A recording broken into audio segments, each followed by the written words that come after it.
She sighed. I haven't liked anyone in a long time, and really, being the head of the coven means I can do what I want to. I just don't want to mess things up. You won't. He raises dead people. Have you forgotten some of the first dates I've been on? Her mouth tugged into a reluctant smile. I've been on enough disastrous dates for the pair of us, one of which involved an encounter with a runaway undead and ended with me pouring salt on a disembodied hand as it tried to strangle my date. Not one of my best moments. Yeah, well, you have Vance now. You two just fit. He loves you. Yeah, he does. He wouldn't have walked into that deadly forest with me otherwise. Her smile faded. I care about you too. I'm really not sure about this disguise plan. It isn't my best, but it's all we've got at this point. If we take them by surprise, we can bring them down by force of numbers. Only one person can carry the ring at a time, right? I hope so. She clicked on her phone. I'll be back in a second. I flopped back on the sofa. I was so tired, my eyelids felt weighted. Trees closed in behind my eyes, greyness filtering my vision. Velkos's face swam before me, his voice echoing. What Fionn proposes will see the biggest surge of power seen in an age. That talisman of yours will be satiated for centuries to come, and you will have everything the Winter Court denied you. A hand brushed mine. I jumped, but it was only Vance. I pushed myself up onto my elbows. Dozed off for a second there. I saw. He delicately brushed a strand of drying hair from my face with one hand. Isabel told me your plan. Would it help if I thought we could stage an ambush without you risking your neck? There's less risk in it for me, I said. I strongly dislike it when you put yourself in harm's way. Occupational hazards. I strongly dislike it when you decide to play the hero too. I have a way to contact you. I tapped his shoulder, where the lines of the mage mark were visible above his collar. The marks didn't work in the forest. He touched his fingertip to my shoulder. I think I should redo them. Sure you aren't looking for an excuse to get your hands on me? As if I needed an excuse. I shivered as his fingertip trailed across my collarbone and leaned in, inhaling the cool scent of him. Bad Faerie! Shit, I said. Erwin pelted across the room. I ran after him, cursing as the Pisky dodged my attempts to catch him. Isabel came into the room, followed by Lady Harper. What's going on? Lady Harper demanded. I'm trying to sleep, and all I can hear is your vulgar language. Isabel grabbed Erwin as he attempted to dive at Lady Harper. Smothering a laugh, I went to help. When we had Erwin subdued and back in his cage, Isabel sank into the nearest chair. Nobody at the coven has the slightest clue about those protective spells I supposedly inherited from Francine when I took control of the coven. Her gaze travelled across Wanda, who'd just come in, to Lady Harper. Don't suppose anyone can explain them? Lady Harper grunted. Your mentor ought to have told you. They're specific to your coven. I have many books on witch history, said Vance. You can help yourself to any of them, if you like. Oh, thank you, said Isabel. I'll help, said Wanda, with an apologetic glance at her grandmother as she retreated from the room. I know where they are, if Vance hasn't moved them again, that is. You sure? Said Isabel. Of course. As the two of them left the room, I raised an eyebrow at Vance. How are she and Lady Harper related? Vance moved Erwin's cage to the sideboard. Lady Harper, I think she partially blames the witches for the losses in the invasion. Apparently they knew it was coming, but didn't have the resources to stop them. Aside from the Hemlock Coven, evidently. She fought in the invasion herself, Yes. I believe she killed 2 she-lords in person. But she took the loss of her son and his wife hard, and didn't expect to be dragged back into office as an advisor to the mage lords, when it was clear we'd lost too many members of the council to continue functioning. Whoa! She killed 2 of them. Without a talisman? Damn. I'd like to know exactly how many of the bastards were involved. In the forest, I saw Avocus and Velkos discussing the plan. It was Fion's idea. You saw them?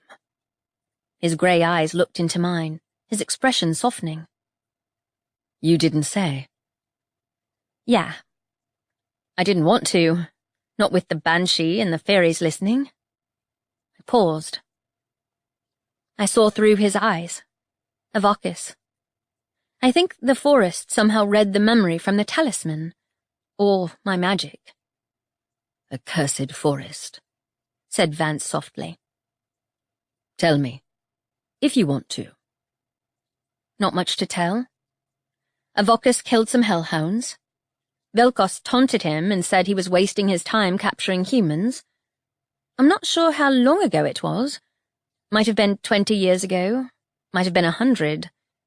Also, it was really weird to feel the grey veil sucking the life out of him. No wonder he needed to keep torturing people to feed the talisman. I cast a glance at the sword lying across the table. Deceptively innocuous. I didn't like to think about what it had been used for before. How many people had suffered and died at the she-lord's hands, because he'd had to feed on their misery to keep himself alive? Vance's expression darkened. The scum deserved worse suffering than the grey veil could inflict on him. Yeah, well, apparently he stole half of Fion's army of hellhounds. No clue where he got the talisman from, though. What had the old witch said? Power of the gods. I'd poked that beast before and nearly paid with my life. I reckon some of the talismans contain power that even the she don't know how to control. That's what the leader of the Hemlock Coven implied. Look at the Life Drinker, and how the Lady of the Tree kept losing control of it in the end. And the ring? Vance frowned. Maybe that's why Fion hasn't used it directly. If he is behind this scheme, perhaps it drains his own magic so much that he can't use it at all. So he's using the assassins as an intermediary. I considered this. He's playing a game with us, and I don't even know the rules. We'll figure it out.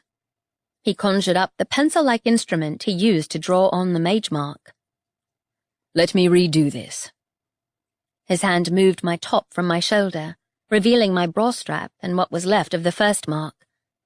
My skin tingled as he reapplied the mark with the pen-like instrument. Then he passed it to me, smiling lightly as I undid the top 2 buttons of his shirt. I almost didn't stop, but if I went there, I'd forget all about the mage marks. His skin was warm to touch, and his eyes were the light grey of a sky before a thunderstorm. That okay? I studied the mark, and he took the pen from me and closed his mouth over mine. I like being able to find you, he murmured, drawing back. In the forest, when I couldn't sense you. I don't want that to happen again. You know most people can't do that, don't you? I said teasingly. I wouldn't know if you decided to wander off outside the city. Yes, you would. He delicately touched the mark on my shoulder again. You're stuck with me now. Pity. His stubble brushed against my cheek as he leaned in to kiss me. I think, he murmured, we should forget about the witches in the forest for tonight. I've already forgotten. His hands brushed my cleavage, teasing my nipples through my shirt. I felt him harden against me, and he made a faint growling noise low in his throat, somewhere between rough and tender. I felt the moment when he let go of the tight self-control he kept leashed, as he transported us straight from the sofa to his bedroom upstairs. The silken covers caressed the bare skin of my back, and my breath escaped as his fingers slid along my legs to the inside of my thighs. The man had skills. I moaned and writhed as his tongue replaced his fingers, each stroke igniting a new flame until I blazed all over. Need flared in his eyes as I pulled him onto me, so our bodies were aligned, and I gasped aloud as he buried himself in me. I dug my fingernails in as he drove into me harder, faster, until we were gasping in time with one another. My back arched as a second orgasm crashed down on me, and a second later he came with my name on his lips. I lay alongside him and ran my fingers over the mark on his shoulder. I'm looking forward to the time at our summer house. You're really keen on that idea? Of course. Good. He paused, long enough for me to tilt my head to see his face.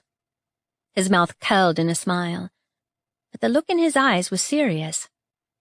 If I didn't know better, I'd say he was working himself up to something.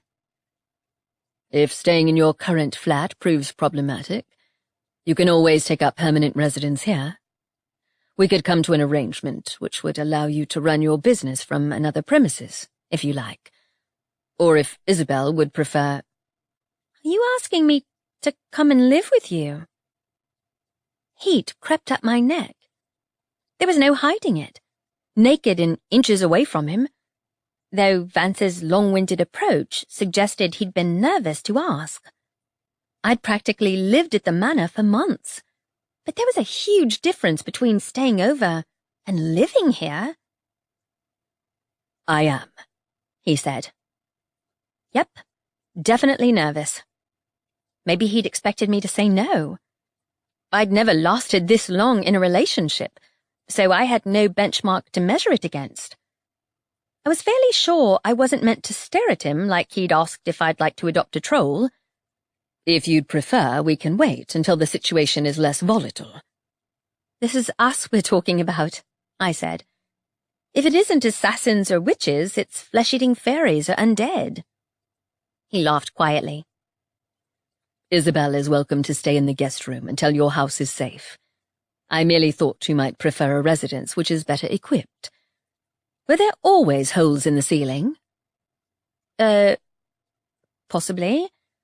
The landlord's an arse, but rent's cheap, so I can't really compare. It seems unfair for you to pay rent on a place you don't live in. I work there. I searched for the right words. Vance, you know this place is worth more than all the properties my landlord owns put together. I could have a top-tier mercenary job like Larson and never be able to afford to stay here.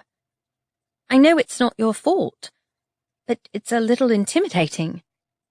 To say the least, the fact that he'd asked me at all was a big deal, because I'd inferred that a fair bit of the attention he'd got, both before and after he joined the Mages' Council, was from people who wanted to get their hands on his inheritance.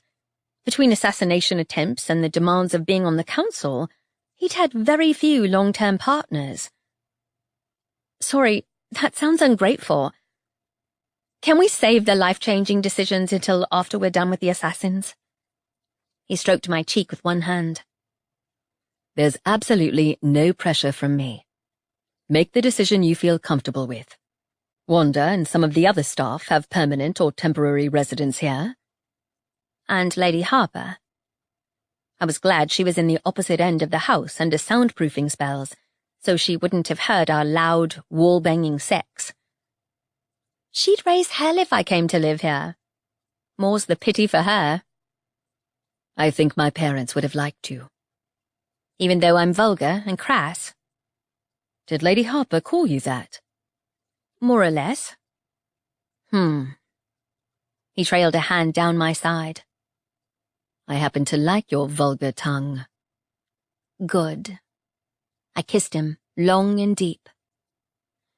Because I'm planning to make use of it. Chapter 17. I'm really not sure about this plan of yours, said Isabel. When has that ever stopped us? I cracked a grin. Trust me, I'm prepared. I had iron weapons and salt, with Helena strapped to my side underneath my jacket, so the enemy wouldn't see it at first glance. If I kept the glow of fairy magic around me under control, they'd think I was Isabel until the last possible moment. If they tried to kill me, I'd be ready. If they wanted to kidnap me instead, I might be able to get hold of the ring. Bonus points for taking out as many of them as possible, after I'd found out which fairy was helping them. Preferably before they woke up something as powerful as, or worse than, a living god. Relax your hands, Isabel said. You look like you're about to stab someone. I'll probably have to before the day's over. But she was right. I was standing like Ivy, not Isabel. I unfurled my fists and slouched my shoulders a little. Isabel was 4 inches shorter than me, which meant I'd had to borrow her clothes. It made concealing weapons difficult. Isabel's bright clothes felt conspicuous too, even though that was the point. I wanted them to see me. Vance looked between us with a frown line between his eyes until his gaze settled on me. Are you sure about this, Ivy? Positive. We'd decided against using another illusion spell to make Isabel look like me. Nobody except me could handle the talisman, and the absence of fairy magic's glow would give her away. Even I wasn't certain I could keep it reeled in long enough to keep up the facade. Vance had called the chief to make sure he was still alive, while Isabel checked up on the coven. She decided to postpone the latest meeting until further notice, while spreading the word that it was still taking place. Then I'd show up at the meeting place early, pretending to be her. Simple as evicting a nest of piskies, then. I nodded to her.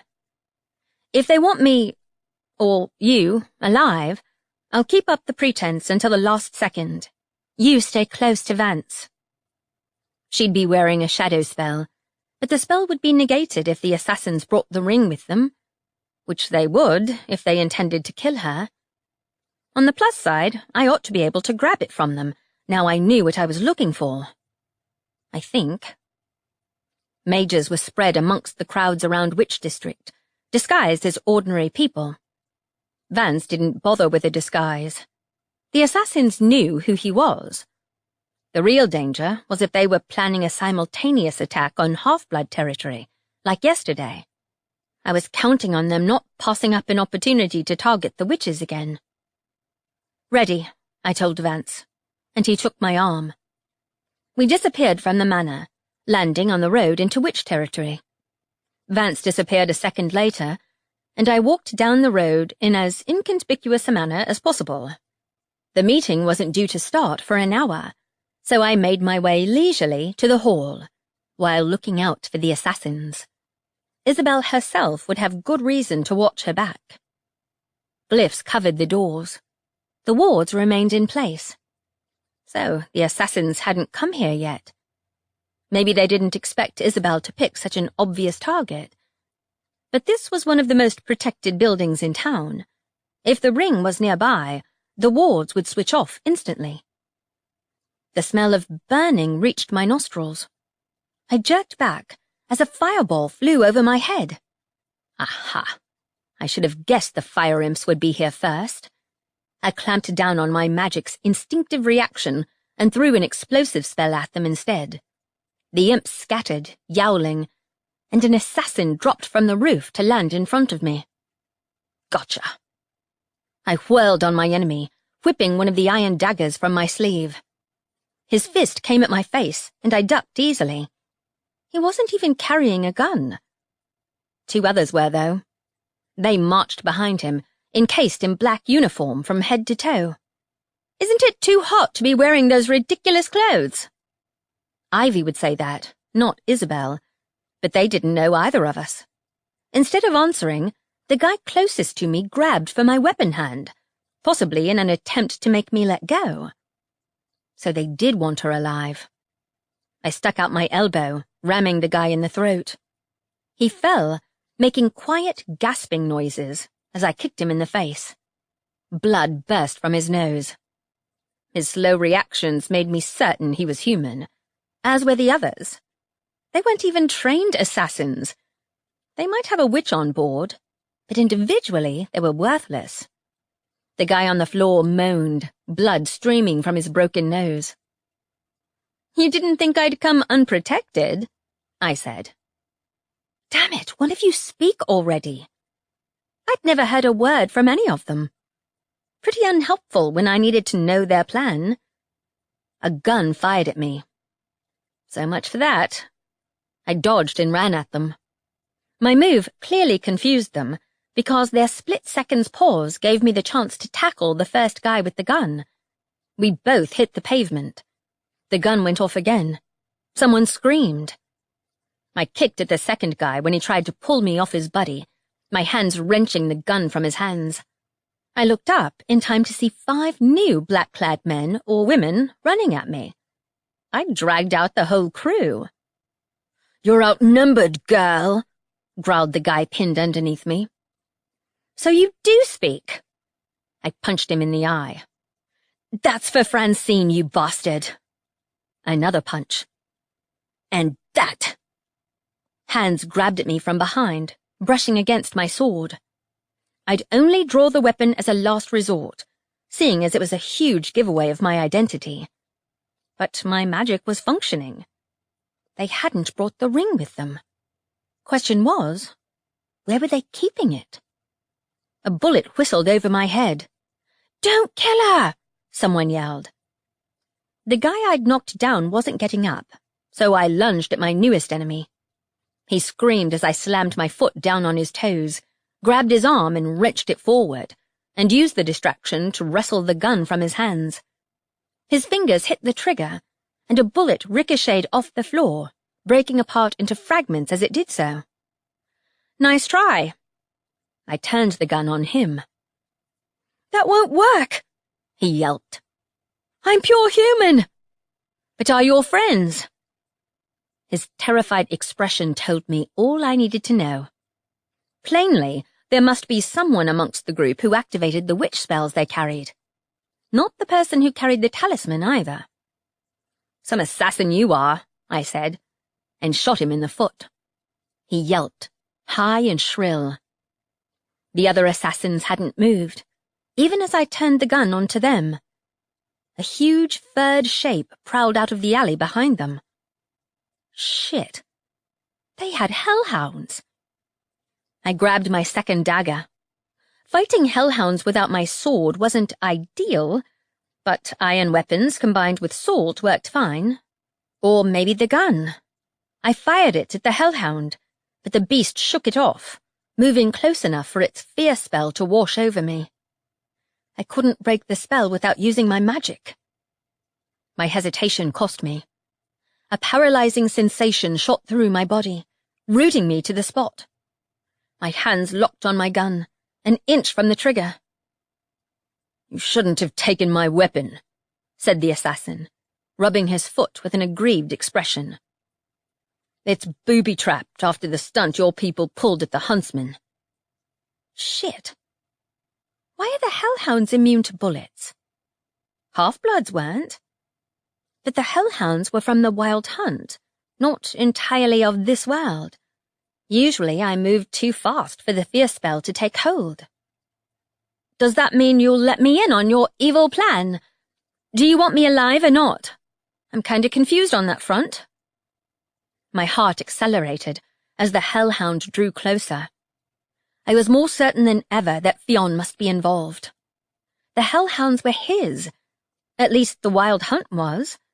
They'd been roaming this realm independently since the invasion. But these humans were clueless. Maybe they were pawns. "Let me out of this spell, and I'll be reasonable," I said. "A likely story." The assassins closed in. The one closest found the explosive spells up my sleeve. "Huh. This is custom-made. We never found any of these in the stores." "That's because I made them myself, dickhead." Damn it. I fought to escape the trap, but couldn't move more than an inch. Bang! An explosive spell went off behind the assassins. A couple of them turned around. Who threw that? Ghosts, I said. Way to go, Isabel. Hand grabbed me from behind. What's this sword you're hiding? I wouldn't touch that, I said. Too late. The effect was instantaneous. As soon as the assassin's hands touched Helena, a strangled yell escaped him, and a blue flash dazzled my eyes. He reeled back, his hands blistering like he'd placed them on a red-hot surface. What magic is that? Think you're the only one who can booby-trap your weapons? I gave him a sweet smile, then attempted to headbutt him in the face. Turned out I didn't need to, because he fell to his knees, smoke pouring from his hands. Blue smoke. Oh, so that's what would happen if a human touched the hilt of a fairy's talisman. He howled in pain, rubbing his hands against his dark clothes. You aren't the witch, he yelped. Too late, I said, and kicked him in the crotch. Magic flooded me, breaking the spell's hold, and I unsheathed my sword in time to cut the hellhound's throat. A wave of energy fanned out from the blade, knocking the assassins over. From behind, more witch spells activated. Still unseen, Isabel crept behind an assassin and hit them over the head with an explosive spell. From the way my clothes tightened across my shoulders and restricted my movements, the magic I'd used must have knocked out my disguise and turned me into Ivy again. Oh well. 2 assassins attempted to run. Oh, no you don't. I sprinted after them.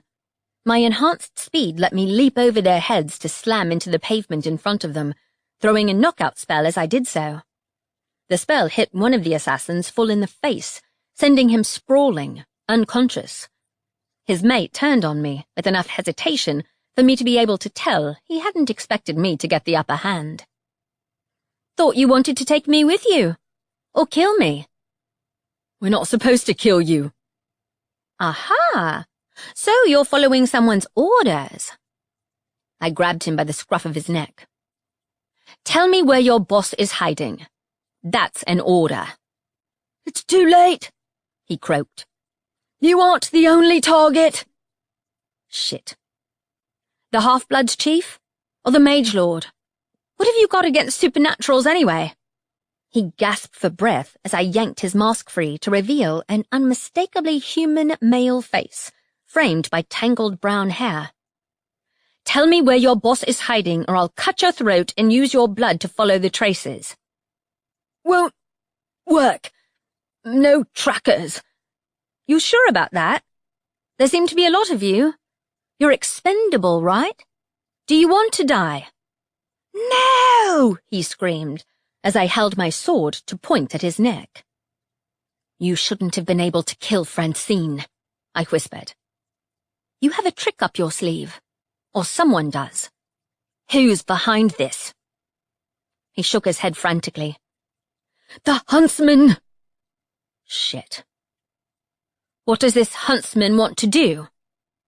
Assist us in bringing in a new order, where humans rule over supernaturals, not the other way around.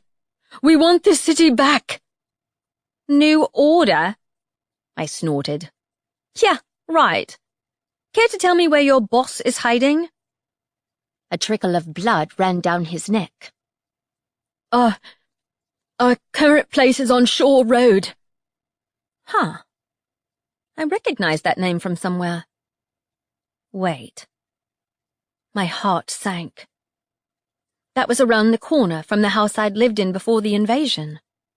Nobody went to that part of town anymore. It's too late, he said. The ritual's already in progress.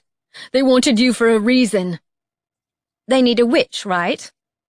I raised a hand and blasted him with magic. Joke's on you. I'm not one.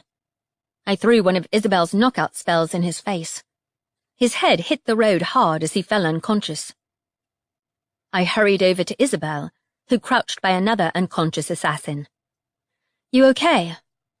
Yeah, but some of the assassins fled. They might have gone after the others. She straightened up, pulling another spell from her sleeve. That guy just told me their hideout's on Shore Road. Where's Vance? He chased 2 of them down. Vance reappeared in a whirl of icy air, as though he'd heard her. 3 of them are dead, but they weren't running to their hideout. We know where it is, I told him. Shore Road, according to this guy. I have to go, said Isabel quickly. I'll find the coven, make sure everyone's safe. Then I'll come find you. Shore Road isn't far from here. Figures, I said. It's abandoned. I should have guessed they'd pick a hideout which doesn't have any magic in it anyway. He said the ritual's already in progress. What do we do about these guys? I indicated the prone assassin wannabes. We need to put them somewhere they won't escape from. Vance's blade flashed, and I stepped back, away from the spray of blood as the knife cut the throat of each assassin in the time it took to blink. Seriously? I didn't think you planned to leave them alive. What if he was lying about the hideout? We'll find it. If all goes to plan, this will be our last stop. Does anything ever go to plan? He shot me a smile. No, but you never know. Not feeling the optimism here, Vance. These guys are idiots. Either they have their real brains back at the hideout, or this huntsman they call their leader is waiting in the wings. Huntsman? Subtle as a rampaging troll, isn't it? Vance's jaw clenched, and another sword appeared in his hand. In that case, are you ready to go up against their talisman? No. Yes. We need to move. Let's go storm an evil villain's lair. Chapter 18. A jagged line cut through the center of Shore Road, like the aftermath of an earthquake. Grass and weeds grew in the gaps, around the rusted skeletons of old cars. Even a bus lay banked against the roadside, its blue paint peeling, plants growing wild through the shattered windows. In the old world, I'd watched the same bus drive past my school 100 times. I closed my eyes for a brief moment, then opened them again. Ivy? Vance gave me a quizzical look. We need to find that house. Yeah, I used to live here before the invasion. Haven't been here since. I shook my head. I thought the whole place was trampled. Last I'd seen, a giant had been rampaging through, tearing buildings to pieces. Presumably, someone working for the necromancers had been here post-invasion, to clear the bodies away and burn them so they wouldn't rise as undead. More houses remained standing than I'd expected. I kept my sword out, ears keen to pick up on the faint sounds of fae-kind living in the ruins. The street seemed unusually quiet. I could almost see the ghost of the bus pass by, ferrying latecomers to school. I shook off the memory. We had a bunch of wannabe assassins to take down. When Vance used the device that detected life forms, it pointed to a surprisingly well-maintained old house. The garden in front was a mess of cracked paving stones, while the door leading into an alley at its side had been torn from its hinges. Dents in the opposite wall told me something big had knocked into it. A bullet whizzed down from the window. Vance disappeared in an instant, while I ducked and ran for the doors, throwing an explosive spell ahead of me. Shockingly, the spell fizzled out. I'd bet the ring's right here in this building. Vance would be able to tell, even if my own magic didn't react. He'd moved around the back of the house. I hoped there wasn't a trap waiting there. The door was closed, but not locked. I took it down with a well-placed kick. My magic seemed to be in working order, so maybe the talisman didn't affect it. Like the bullets didn't affect me. You'd think they'd want to take me out first. I'm standing in the way of their plans. Sword in hand, I stalked down the hallway. My feet caught on a trap door, hastily closed. Aha! My foot slammed into the wood, and hands grabbed me and pulled me into the dark. I fell several feet, crashing down on top of my attacker. An underground chamber? Really? I spat hair out of my mouth and attempted to punch the attacker. Light penetrated the gloom as someone flicked a switch. Okay, not a dungeon then.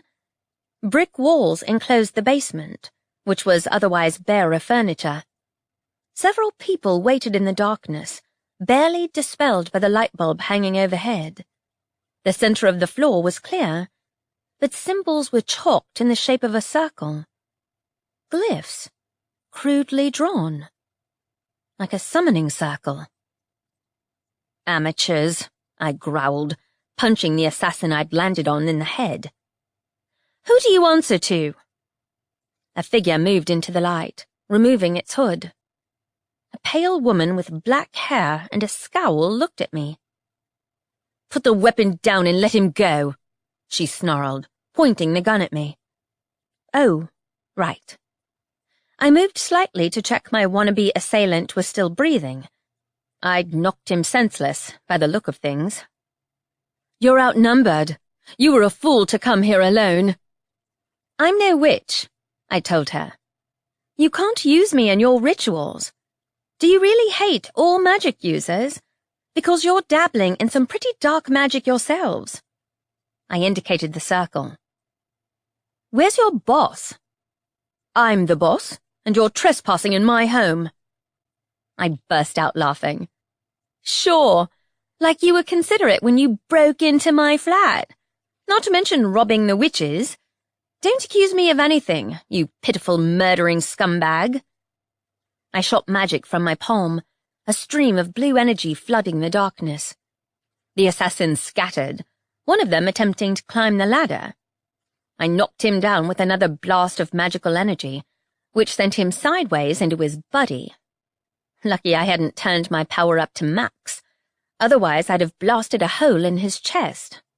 The woman who'd claimed to be the leader, however, hadn't moved. Probably wore a protective charm. Not the ring, otherwise my magic wouldn't have worked at all. So where is it? I ran at her. 2 assassins blocked my way. My sword whipped out, and they fell in a torrent of blood. A furious yell escaped the assassin's leader, and she fired at me. I dodged easily, moving as fast as my enhanced speed would allow. Pathetic. I aimed a kick at her, connecting with one of the assassins instead. Only 3 had remained in here to fight me. Not to mention you're a lousy shot. I stabbed the assassin and looked up as she pointed the gun at me. Don't mock me, fairy killer. So, you do know who I am. Did you leave that message?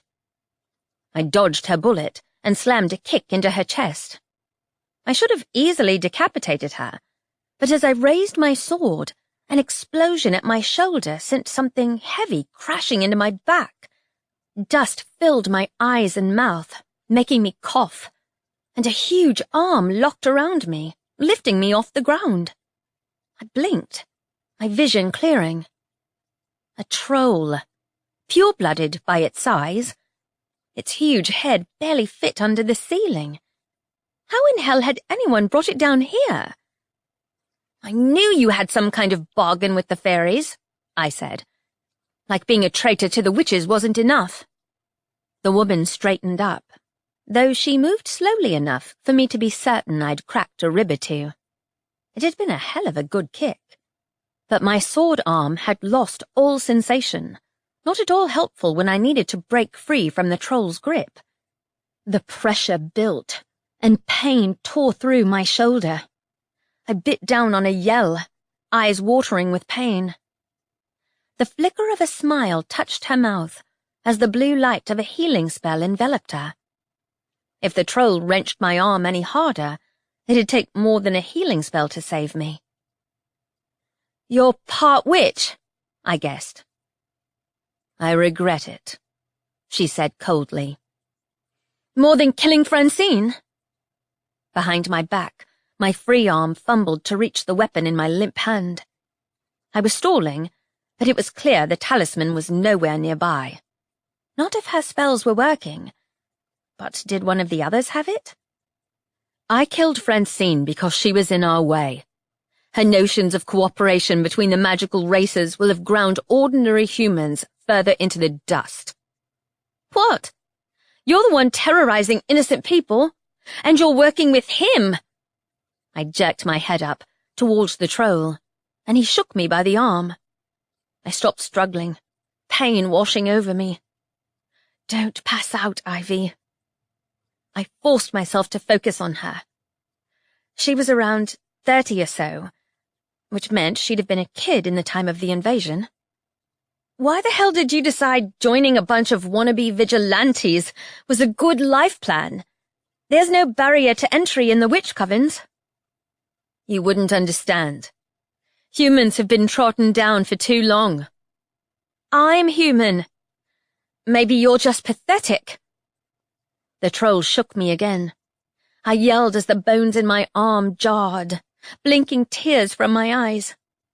But the movement had inadvertently moved my other hand close enough to grab the hilt of my sword.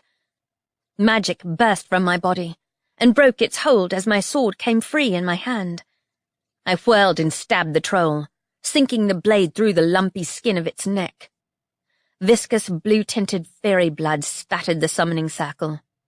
"Not in there!" yelled one of the assassins. "We can't let blood touch the circle." Little late for that. My injured arm throbbed in pain where the troll had held me. The woman wiped the troll's blood from her face. You foolish. The wall shook under a tremendous crash. I backed towards the ladder, and the wall exploded behind the summoning circle. The biggest pair of hands I'd ever seen clawed their way through the wall, followed by a head the size of a small car. My jaw unhinged. Not a troll, but a giant. Bullets snapped from the assassin's leader's gun, burying themselves in the beast's face, but it climbed on, undeterred. Well, that explained why nobody had moved back to this part of the city. The giant's head knocked into the ceiling, bringing pieces of brick and plaster raining down. Horror coursed through my veins. "What the hell have you done?" I said to the woman. "It's supposed to be sleeping." Fucking idiots! Helena hummed in my hands, eager to bite into a willing target. That fighting one-handed in an enclosed space was tricky at the best of times. Even underground, the giant was a formidable specimen. Its head was high enough that it'd likely knock out the house's foundations, and there was a pretty real danger of the entire place collapsing onto us. Instead of engaging it directly, I blasted magic through the palm of my hand. The giant reeled back, knocking even more pieces of brick flying. Damned idiots! What did they expect would happen? Even sleeping spells didn't work effectively on a creature this size. My magic dazed it rather than doing any real damage. Worse, the lights around the summoning circle began to glow. "Now would be a really good time to tell me what exactly you were trying to summon," I told the nearest cowering assassin.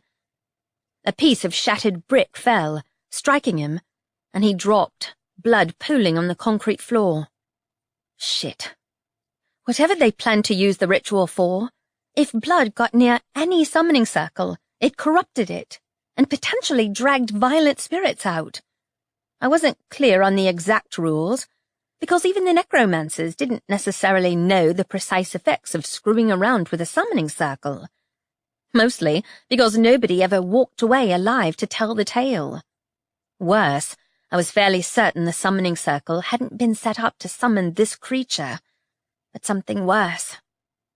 The giant roared and lunged forward again, hands scraping at the floor. Its head knocked into the ceiling, prompting another rain of plaster dust.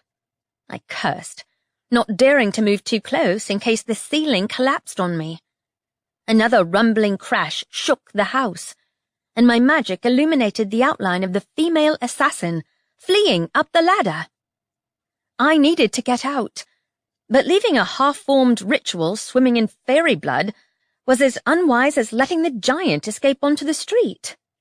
I reached into my pocket the best I could with my sword hand, searching for a cleansing spell, but I'd stashed them right at the bottom, underneath the explosives and tracking spells. The giant inched forwards, and the ceiling gave way. I pulled my magic back towards myself, forming a shield, but it wasn't enough to stop the fall of plaster and dust. My hand closed around the cold metal of the ladder, and I pulled myself up, shoulders aching, eyes stinging from the dust. "Get back here!" I yelled after the assassin's leader, leaping through the trap door. I tackled her around the middle, sending both of us sprawling onto the hall floor. Horrific screeching noises came from outside. "What the hell is that?" The assassin squirmed free and ran smack into the air, falling onto her back. Vance had appeared in front of us. "I dismantled your trap," he said. Blood soaked his white shirt, but the blue tint told me it was a fairy's, not his. The assassin tried to get up, but Vance displaced the air and knocked her over again. "Another trap? Shit. Don't tell me there was more than one summoning circle." The assassin choked on the words, her eyes bulging. "What the hell is wrong with you? Did you even know what you were summoning?" The house trembled to its foundations. I swore, backing out onto the doorstep to stand beside Vance. The assassin woman looked between the two of us, obviously realizing she had nowhere to run. "No," moaned the assassin. "It wasn't supposed to happen like this." A wrenching cry came from below, and a hideous, clawed thing dragged itself up through the trap door. Huge wings unfurled behind it, red edged in black as though dipped in ink. Red and black feathers covered its huge body, and eyes black as pitch shone above a cruel, curved beak. My breath stopped, and I barely averted my eyes in time to avoid a blast of icy fear, similar to a hellhound's effect. I'd never seen a creature like it before. Whatever it was, its body was at least 7 feet long, and its claws longer than my arms. On one of them, an assassin's body was speared. What the hell was this? Some kind of shapeshifter fairy? Its wings flapped, and my magical assault bounced off the monster's feathered chest. The woman turned and sprinted straight into the magical shield I'd conjured in front of Vance and me. A claw reached out and speared her through her chest. The assassin witch screamed, high and loud, as the claws ripped through her body. I gagged, striking out with my sword's edge. Vance appeared at my side, his sword slashing and biting as a second creature appeared behind the first. Its claws dug into the walls, tearing through plaster as it fought to escape. Another crash sounded as part of the upstairs collapsed. "They're gonna bring the whole house down!" I yelped. Vance and I backed onto the garden path. Curved claws reached for me, stained with the assassin's blood. But I slashed with my sword, severing the tips. "The whole house is covered in those symbols," Vance said, slicing off another claw. "I destroyed some of them, but they were warded." A third winged creature rose behind the others, huge wings bearing it into the sky. My heart dropped. We couldn't hold off a limitless army of these monstrosities, not before they reached the inhabited parts of town. "I'll call backup," said Vance. "The ring can't be here if they had so many wards set up," I said. "We've been played." Vance grunted in agreement.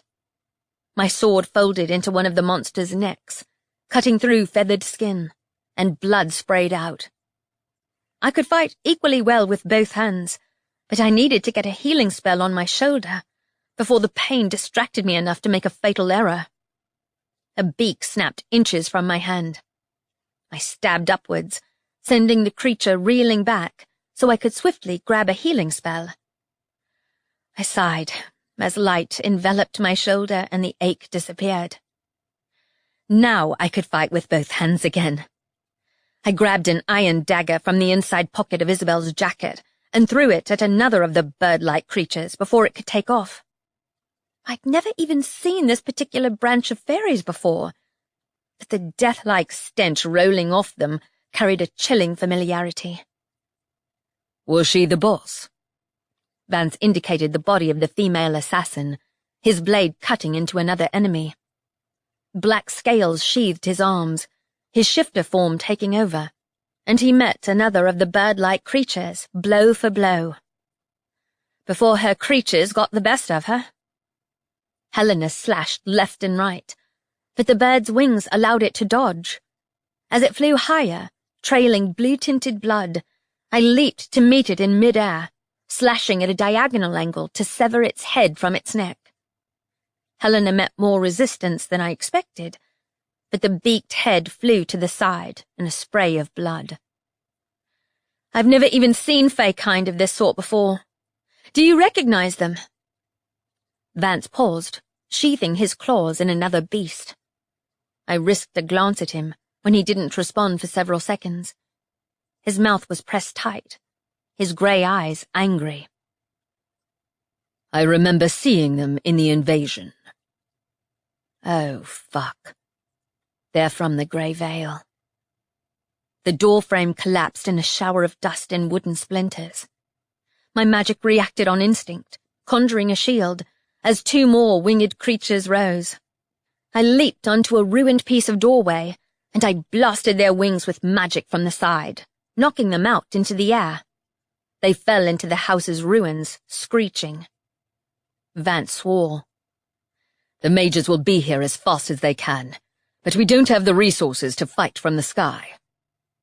I jumped down from the wrecked doorway and nearly tripped over one of the assassin's bodies. Fucking moron! Some assassins you are! Not that yelling at dead people would be of any help now. I can't believe this! Where are they even coming from?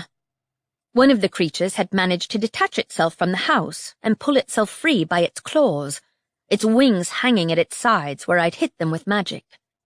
I finished it off with another blast of energy. Experimentally, I reached below the surface, wondering if I could draw on the pain of these creatures, like some of Faerie's other creatures. I immediately smacked into a barrier so hard, even my magic felt bruised. I winced as the aftershocks rang through my body. What the hell was that? A roaring noise racked the ground underneath my feet. The giant must be trying to claw its way out of the ruined house, but plainly the summoning circle had dragged dozens of these creatures out of whichever hell they inhabited. If the ritual was anything like others, we needed to take out the circle to stop it. Kind of difficult with a giant and a collapsing house on top of it. Not to mention I had the horrible suspicion that these creatures fed on death, and the more I killed, the more I'd draw to us. We need to take down the summoning circle, I said. Except, damn, it's not a regular necromancer circle. I'd have thought having a house collapse on it would be enough. Apparently not, Vance growled. The rumbling noise of a car pulled up, and I glanced over my shoulder. Relief mingled with trepidation as a group of mages poured out of the car on both sides. "Chase down those creatures!" Vance shouted over his shoulder as Drake ran up to join us. "Take them out using any means necessary. We can't let them into the town." "I'll throw down some wards," said Drake. The giant roared again. Drake fell back a few steps, his face paling. "What is that?" "A giant. I think it's stuck in the ground." I hit at another bird creature, which promptly burst into flame.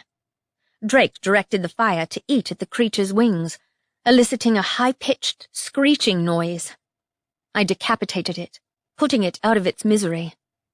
"We suspect the giants on top of the summoning circle these things are coming from," added Vance, bringing another creature down by displacing the air. A knife flashed out, sinking into the bird's eye. Its death rattle mingled with the increasingly frustrated noises coming from beneath the house. The upper floor had collapsed by this point, but the giant was probably having difficulty getting through the trapdoor hole. "You're joking!" Drake yelped, as one of the creatures flew at him. The others had scattered, mostly in the direction of the town. The mages ran in pursuit, but my heart sank. They'd never catch up to the creatures as long as they were in the air. "Vance," he saw. With a gesture from him, the air rippled overhead, and as one, the creatures flipped over, wings flailing wildly. Another mage gestured, and a fork of lightning stabbed downwards, piercing the creature. The other two weather mages joined in the attack, facing their airborne adversaries. Vance staggered back. I knew it was draining to use his ability on so many living creatures at once, but we were outgunned, and the giant was still awake and out for blood. Worse, we never had found the damned talisman.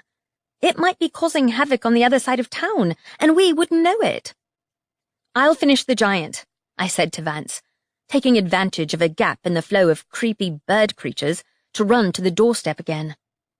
I called up a magical shield to repel the flying pieces of wood and brick as the giant tore its way through the remains of the house.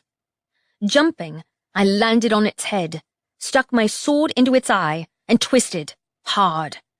I jumped, dodging its grasping hands, and stabbed it in the other eye for good measure. I fell several feet, tumbling down the ruins to land at the feet of a screeching bird creature. Before I could raise Helena in defense, its claws came down, and it flew back, screaming, as a miniature explosion collided with it in midair. Blinking the glare from my eyes, I looked around in disbelief. That was one of Isabel's explosives. Sure enough, she ran up to me through the smoke, wielding spells in each hand. My jaw dropped. Isabel? Like I'd pass up the opportunity to get revenge on these bastards. I got to my feet to stand beside her. Now the sounds of shrieking creatures died down a little. A very human howling noise came from somewhere down the road. "What did you do?" "The surviving assassins tried to run away, not realizing I put tripwire spells by their back door." "Nice one. We need a cleansing spell. There's a summoning circle in there, and I'm sure it can only be taken apart by a witch. I'll clear the way." Before I could move, the remains of the house collapsed with one final, thunderous crash. The giant's body slid forwards, carrying debris along with it. I stared, nonplussed. "Move back!" Vance called from behind. "Everyone, the floor's giving way!" "It's a giant sinkhole!" yelped Isabel. She was right. The giant must have knocked something out underneath the house, or the summoning circle was somehow sucking the house and the giant into it. Now the dust from the battle had died down a little. A clear glow emanated from the ruins. "Shit," I said. 3 more bird creatures rose, flying directly at us. The only way to run was into the road, where the mages fought an ongoing battle against the other bird creatures. I yelled Vance's name as he disappeared beneath a snarling, flailing bird, easily twice the size as the others. Isabel attacked another alongside Drake, but though they had decent aim, the creatures flew too high. Even my enhanced speed couldn't reach them, not with the house sinking into the ground. My sword hummed in my hands, and a spasm of disconnected anger shot through me. I jerked back, dread curling around my spine. My magic responded with that level of fury when I'd been around one fairy. Theon. "Where are you?" I asked aloud. But no answer came. I leaped onto a wrecked car to reach another of the beasts, snagging its claw and pulling it out of the air. If we didn't shut the circle down, the whole town would be overrun. Worse, I was 90% sure the circle led directly into the grey veil, and whichever dark corner these creatures had been banished to. I finished off my enemy and jumped back down into the road, running at the house's ruins. Isabel ran up alongside me, throwing a knife at a retreating bird creature. I'm not sure I can close a circle that big. It's not like any witch spell I've seen. Crap. I hesitated, trying to see the circle beneath the wrecked splinters of wood. It was in the basement. A bullet snapped through the air. Isabel jerked back, a choking noise escaping her mouth.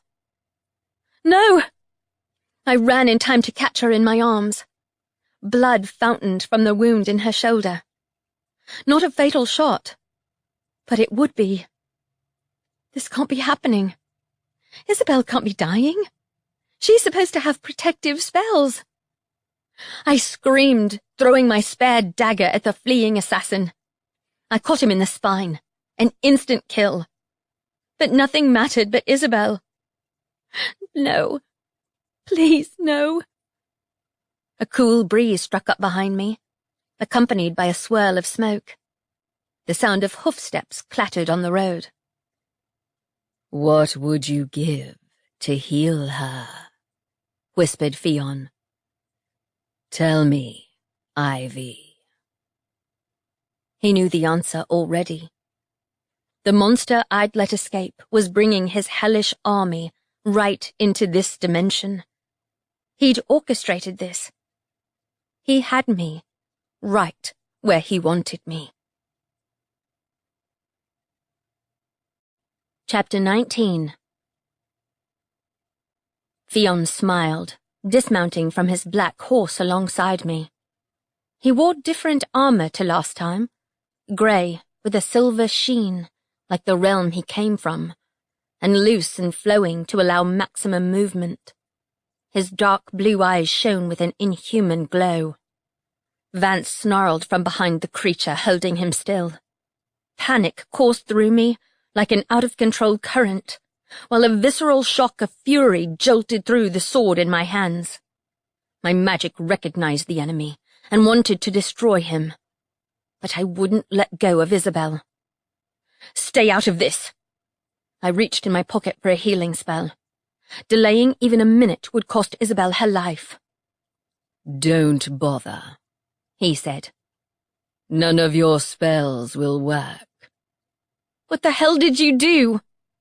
"Use the ring." I couldn't see it. He carried nothing in his hands, and his sword was sheathed in silver and black at his waist. A hellhound bounded down to stand at his side. At once, the fear spell swept over me, stopping the breath in my lungs and locking my legs together. Fionn petted the hellhound in a fond way.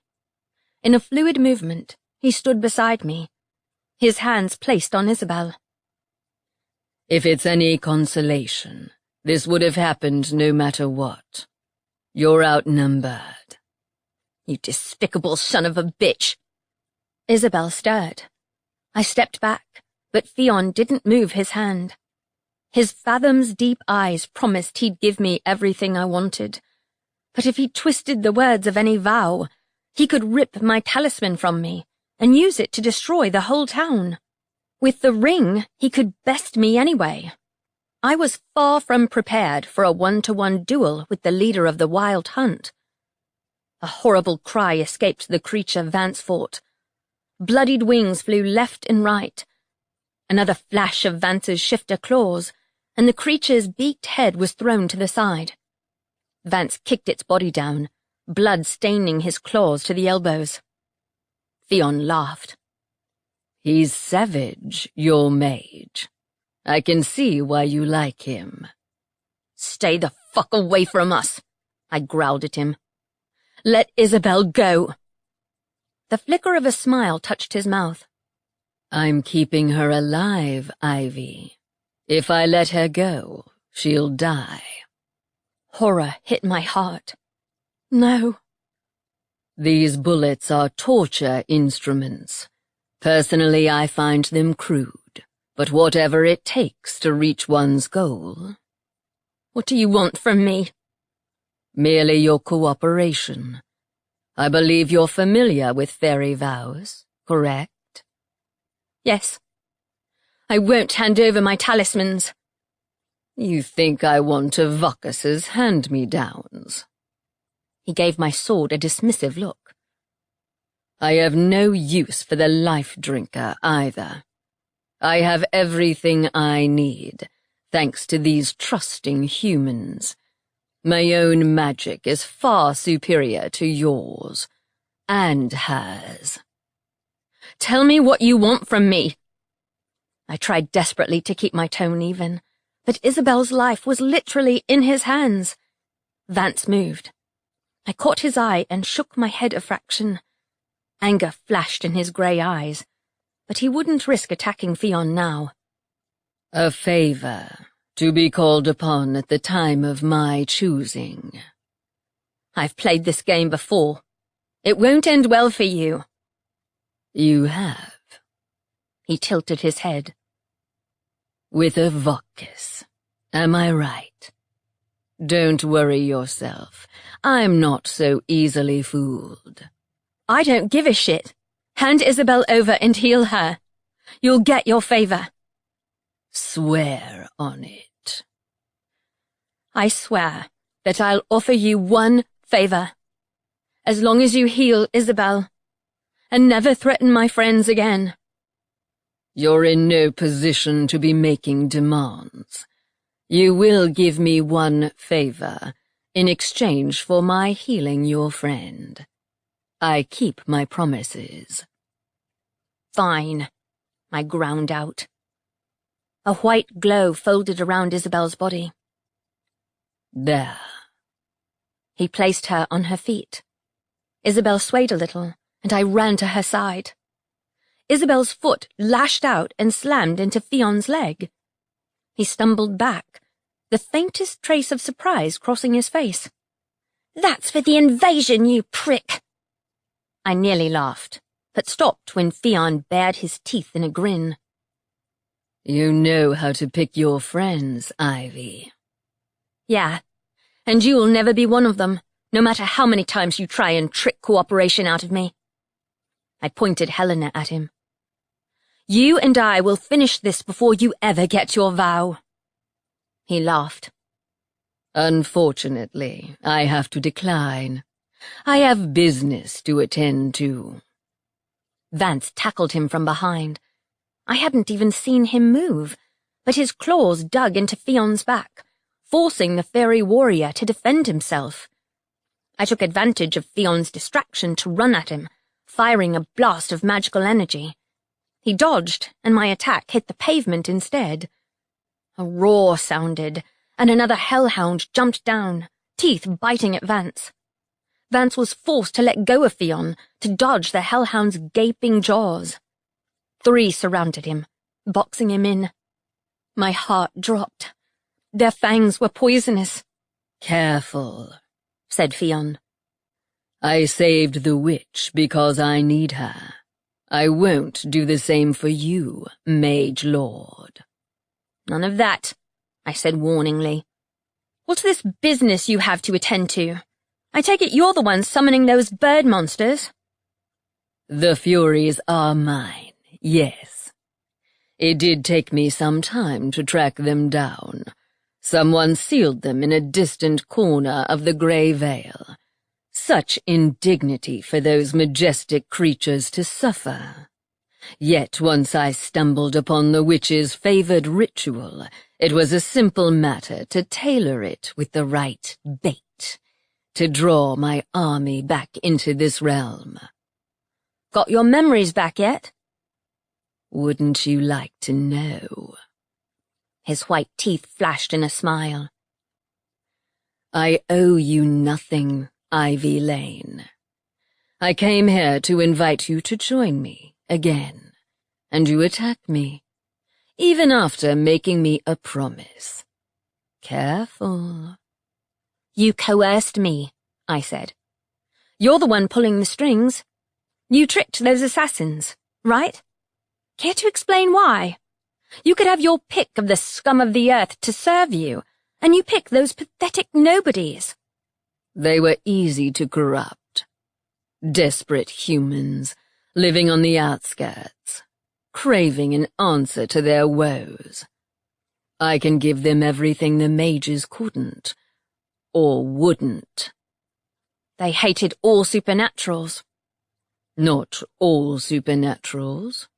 The mage lords and the witch covens, and everyone who established the hierarchy, wherein the magically inclined gain and others lose out. Given your history, I am surprised you caved to the mages so easily, though I can imagine being the lover of this one comes with enough advantages to yourself to keep them close at hand. Fury rose, mingling with the rage pounding through the weapon in my hands. Vance made an outraged noise, but the she-lord gestured, and another hellhound padded up alongside him. Make one comment on our relationship again, and I'll use your brain matter to paint the road, I said. Theon laughed. I'm not in the least bit interested in your petty human games. You make little sense to me. So quick to divide, and yet so quick to unite under a rallying cause. Humans want leadership and direction, even if it binds them. The mages, who see half-bloods and other supernaturals as an asset, can't give a voice to those without any magic at all. That's why the humans will never support you, in the end. The half-bloods will be next to join me.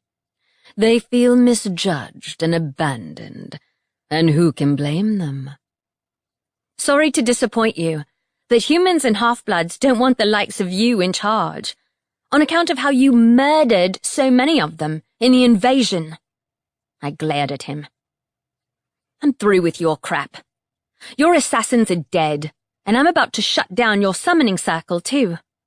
Any particular reason you decided to mess with the witch ritual without even using it correctly? I'm using it correctly, Ivy. The ritual has already been performed. It needs only the lifeblood of a witch to reach its full potential and bring out every fury sealed away after the invasion. I instinctively moved closer to Isabel, and he laughed, pointing behind us. The house's remains had dipped even further, including the place Isabel and I had been standing when she'd been shot. Lifeblood. Shit. It's too late, said Theon. But I'm curious. You have a talisman others would kill to possess, yet you haven't claimed a territory. Instead, you live in this realm, under the power of the mages. Why? I don't want to rule over anyone, in this realm or otherwise.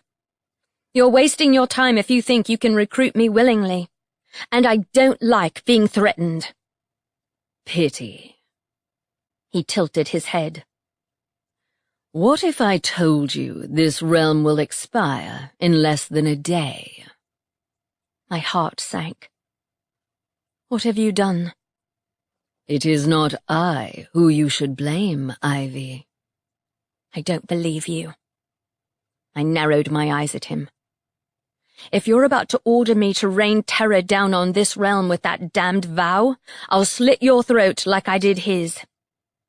That would be highly entertaining, he mused. But there's a strong chance you'd be killed in the aftermath, and I still need you. For what? He grinned. To be my partner, of course. It's lonely over in the Grey Vale without you. Ugh. We met for all of half an hour, if that. You also tried to kill me and destroy my world. You weren't even supposed to wake up. Too bad for you. You shouldn't have let your ghost escape. It's funny how one simple mistake can have so many dire consequences. These poor misguided humans only wanted their circumstances to change. Too bad they put their faith in the wrong person. Not unlike yourself. What are you saying? Vance growled. Ivy wants nothing to do with you. She can speak for herself, said Fionn. Don't start pretending to be on my side, I said warningly. What's the point in all this, then? A diversion? You never planned to use the ritual at all, said Isabel. It was a ruse. You just wanted us to fixate our attention on the Hemlock Coven instead of you. Right? Right you are.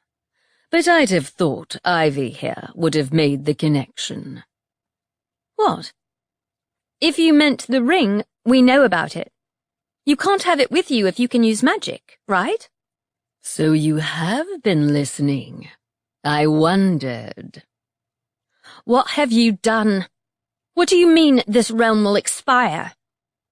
If you did your research thoroughly, you'll know the talisman negates all magic it comes into contact with. You left it somewhere. The manor. My heart dived. Sure, there weren't many people there, aside from Lady Harper and Wanda. No. He wanted to wipe out the leaders of the supernatural communities. 2 were here. The necromancers didn't have one, which left the chief. He grinned. My face must have betrayed my reaction. You left it on half-blood territory? Not quite. Vance interrupted by sheathing his blade in the nearest hellhound's throat. Blood spurted, and a metallic noise sounded as the hellhound fell to the floor. Fionn spun around, an irritated expression on his face. Do you have any idea how hard it is to find good, obedient hellhounds these days? Very funny. If Fionn didn't have the ring, I could take him down. My gaze connected with Vance's, and a light flashed in his eyes. His claws readied to dig into Fionn's neck. I wouldn't, said Fionn coldly to Vance. I'm only keeping you alive because it's more entertaining to watch you struggle, and I might have a use for you yet. The realm will perish, and it's Ivy's choice. Come with me, or perish along with it. My mind raced. Not quite, he'd said. The ring would erode any wards away, maybe in the Grey Veil. The ritual was supposedly to summon up a god, or rather the Furies. The only other god I'd seen recently. Oh no. The forest. If the talisman had ended up in the forest, would it negate the wards keeping the forest safe, and the creature within it contained? Would it even repel the Hemlock Coven's magic? Impossible. They'd been a force to be reckoned with. A match even for the Sidhe. Well, said Fionn. How'd you do it? His face split into a delighted smile. I'm glad you asked. You planted it yourself, Ivy. You took the talisman into the witch's lair. My heart plunged somewhere below the earth. What? How? He laughed. I can't blame you for not recognizing it, even when it was right in front of you. I knew you'd be able to penetrate the forest's depths and find its secrets. The ring must be attached to a person to move around, and I was unwilling to sacrifice my own magic and potentially fall prey to the witches. They aren't fond of my kind. So you couldn't be bothered to put the ring into the forest yourself? So you made me do it for you? What was the point in using the assassins, then? To summon my army, of course, he said softly. But it's too late. The talisman left your possession some time ago. One knew, but she was sworn to secrecy. Bless her. The Banshee. Damn it. Of course she'd been carrying the ring. My little harbinger. He laughed again. You bastard, I whispered. Never mind the banshee. We needed to get hold of that talisman ASAP, before it burned through the protections keeping that giant monster from devouring the earth. Theon would be more than happy to talk to the literal end of the world. I needed to take him down. I fired magic from both palms, aiming one at his front, the other behind. He effortlessly raised a hand and repelled my first attack. The second, glamoured, slipped by his defences, and sent him staggering. So you have been practicing. Don't patronize me. Maybe humans can make better use of your magic than you can. I wouldn't be so certain. He waved his left hand again, and my feet left the ground. Oh, crap. I never had conclusively figured out what his magical ability was. Some kind of control element, seeing as he'd once thrown a knife at me without touching it. But he could heal, too. One thing he'd apparently forgotten. I spent most days training with someone who could levitate me off the ground. Magic burst from my hands, from my body, breaking his control. I landed on my feet as he moved out of the way, right into the path of Vance's claws. Even I almost winced as Vance sheathed his claws in Theon's back, through the gaps in his armour. Blood spurted from his chest, thick and tinted blue. Theon laughed, a guttural choking sound, and lashed out. I screamed a warning, too late. Vance hit the floor with a force that shook the whole house, and didn't get up. Bastard! Theon didn't look great himself. Blood soaked his mangled chest. He staggered forward a few steps, a manic grin stretching his mouth. I raised my sword to point at him, and readied myself to give in to the anger pulsing from the blade through my body, from Avocus's magic to me. It wanted to tear him limb from limb. Meet me in the Grey Vale, Ivy. Theon's horse appeared from the building's ruins, and Theon swung onto its back. How he could even move while bleeding so much was a mystery, but his grin remained in place as the horse took flight, out of reach. Theon vanished into the swirling circle around the wrecked house, laughter echoing in his wake. Vance. I lowered the sword, willing the fury seething through my veins to calm down. He groaned, rolling to his front. My heart plummeted at the sight of all the blood, but the blue tinge gave it away as fairy blood, not his. I reached for a healing spell and activated it over him, then applied one to myself. Thank you. Vance's claws had disappeared when he'd been knocked down, and he pushed to his feet, his clothes torn and bloody. Where did he go? No clue. I swore. Isabel? Here, she said faintly, from where she leaned against the remains of a wrecked car. Do you need a healing spell? She shook her head. No. He healed me all right. He must have done something to stop the protective spells working. I thought... It's not your fault, I said. He's like a she, but stronger. Way stronger. A self-proclaimed god to the fairies. Her mouth thinned. He tricked us into leaving the ring in the forest. Apparently. I turned to Vance. I can't believe I didn't notice the freaking talisman. I thought I couldn't sense my magic because of the forest, not because that damned banshee double-crossed us. You can hardly be blamed for not sensing something that can't be tracked, said Vance. Anger reverberated through his voice. I wish there was a way to track Theon himself. Oh, he'll be back for us, I said. I owe him now. He'll be healing up in the Grey Vale, but he wants me on his side too badly to give up. But we need to close that summoning circle. I'll do it, said Isabel. I'll bring the coven. She trailed off. Wait a minute. Where are the Furies? I looked around. The mages were further down the road, but they appeared to have brought down their adversaries. Tentatively, I moved towards the ruined house. Now I looked closely. The glow seemed to have died down, and the sinkhole had stopped moving. All that remained was a pile of ruins. "I think the circle's closed," I said. Fionn must have done it. But why? "Because some of his Furies already escaped," said Vance.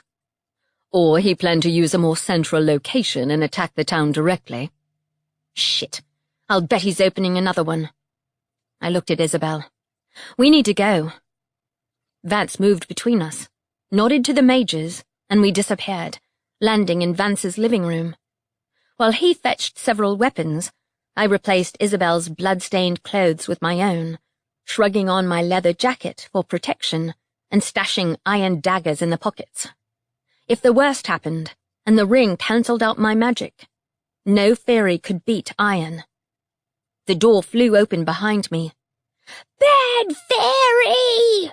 screamed Erwin. "Where?" I grabbed my sword and ran into the corridor, in time to hear a familiar screeching noise from outside the manor. The Furies were here. Chapter 20. I ran outside and pelted along the garden path to where several mages fought the Furies. Wanda was amongst them, resetting the wards at the entrance. I shot magic from my palm, and the nearest Fury flew right into it, its neck and wings snapping as it fell in a crumpled heap. Vance appeared behind me and struck down another Fury, his shifter claws out, black scales stained in blood. "Bad Faerie!" screamed Erwin. He zigzagged over my head and threw a spell at the dive-bombing Furies. From his other hand dangled a sinister spiked weapon. Where in hell he'd got hold of a mace, I had no clue, much less how he managed to keep hold of it while flying around like a demented ping-pong ball. The Furies, however, couldn't catch up to their adversary. He moved too fast. "Ivy!" he yelled, zooming down and damn near hitting me in the face with the spiky weapon. "Where are they coming from?" I indicated the Furies. He waved overhead, and I turned, dread clutching me. The line of Furies came from a clear direction, the forest near Half-Blood territory. Almost immediately, 3 of them vanished as Vance displaced them. "I sent them to the other mages," he said in explanation. "We're the only people left here at the manor." "I'm sure Drake will thank you for it." Another Fury dived at me, and I stabbed it through the foot, severing its claws. As the Fury fell, Isabel took the opportunity to run for the manor's gates. "I'm getting more spells and calling the coven," she said over her shoulder. "Good, we need to find the root of this." I looked for the Pisky. "Erwin, did you see a Faerie? A massive evil Faerie on a horse?" "No. Bad Faerie girl was here." "Bad Faerie girl? Who? The Banshee? Is she here?" "Not now." Erwin swung the mace and nearly knocked himself out of the air. "Get out of here, you scum!" roared Lady Harper, marching past. A snapping noise sounded, the air tightened, and 3 of the Furies collided in mid-air. Was she using her ability to make them crash into one another? She didn't even carry a weapon. Each gesture she made with her hands forced the Furies to move where she directed them. Whoa. "What the devil is going on?" she screamed at me.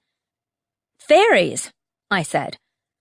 "The scary bastard Calder woke up, used the ritual to summon these Furies from the Grey Vale. You haven't seen a massive guy in armor, have you?" "No," she growled. Isabel sprinted out the manor, carrying handfuls of spells. "These will work up to a point, but I don't know what will happen when the effects of the talisman reach here." "Effects of the what?" Isabel gave Lady Harper a wary look. "The ring. Theon duped us and left it in the middle of the forest. He's trying to use it to erode the spells keeping the creature underneath the forest caged in. Lady Harper swore at the top of her voice. A crack splintered the air, and the decapitated body of a Fury fell on top of me. I yelped and pushed it aside. The hell was that for? This mess has your name written all over it, Ivy Lane. Seriously? Nobody threw a dead body at me, even if they were right. Theon's a master trickster. We're going to deal with the mess he left behind. Isabel wiped Fury blood from her face. I wish I could help. If no witch runes work against the ring, will your magic? Sure hope so. You stay here and warn the Coven in case I fail. They're on their way. Take these. She passed me a tracking spell. They might not work, but they're all I have. Isabel, said Vance, if the wards on the manor fall, ask Drake and he'll take you to a safe house, or go to the necromancer's place. Don't worry, she said. I have a few tricks up my sleeve too. If anyone could improvise in a crisis, Isabel could. I looked closely at the spells in her hands. Tripwires? Like I said. She gave me a smile. I'm not out of tricks. I'd rather give a bunch of Furies warts than run into Theon again. I'll stab him for you. Twice. I hugged Isabel. I'll try to call you. If the world doesn't end, I've won. Reassuring. She hugged me back. You'd better take him down, Ivy. Vance tossed me a healing spell, then another. We won't be able to come back for supplies. Yeah, but the talisman negates all spells. The ring repelled magic, but it was concentrated in a certain area. Theon wouldn't want his magic cut off. Not yet. Which meant, in all likelihood, he was in the Grey Vale. We should warn the chief first. Vance took my arm, and we vanished. The smell of rot filled my nostrils as soon as we landed. I coughed, rubbing the sting from my eyes. We'd landed just inside the Half-Bloods' territory, but the gates were open. Half-Bloods ran all around, ranging from humanoids to shapeshifters, and even a troll or two. Oh, shit, I said. The grass had yellowed, and flowers wilted in their beds. Rotten leaves littered the paths, blackened as though scorched in fire. Between lay thousands of tiny carcasses. Even the insects were dying. The effect must have spread from the forest. With no magic to sustain it, the whole territory would collapse, maybe faster than the forest would. Hundreds of angry half-bloods were an obstacle we really didn't need in the face of the end of the world. Chief, Vance called to the retreating back of Chieftain Tave, who'd positioned himself between two huge, surly-looking guards, and had the distinct look of someone wanting to make a quick exit. More Furies circled outside the gates, and a familiar glow came from that direction, on the road alongside the forest.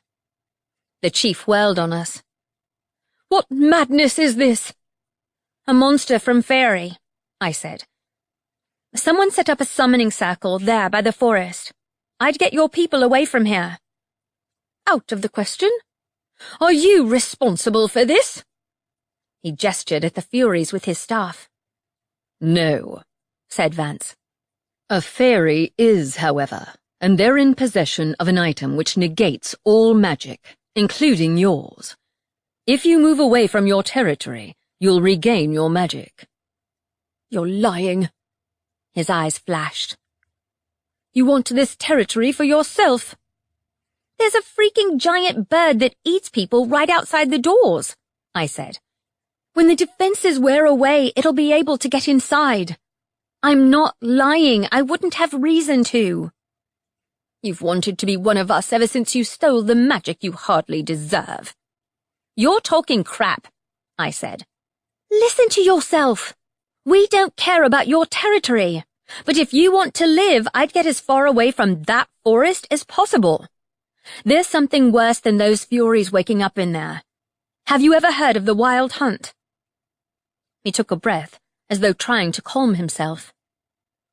Yes. They were responsible for ferrying the souls of fairies lost in battle over in their own realm.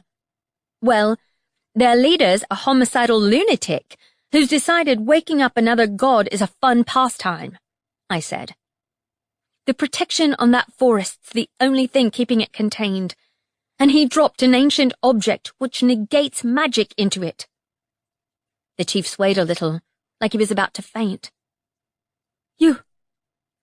What possible reason can you have for these lies? Lies? You think I did that? I indicated the rotting flowers. The talisman I'm looking for erodes all magic away. There's ancient protections on that forest coming undone beneath your feet. We're going in either way, but I thought I should warn you. I can't leave my territory with those things out there. He pointed at the Furies. Not to mention I can't evacuate the prison, and it's right beside the forest.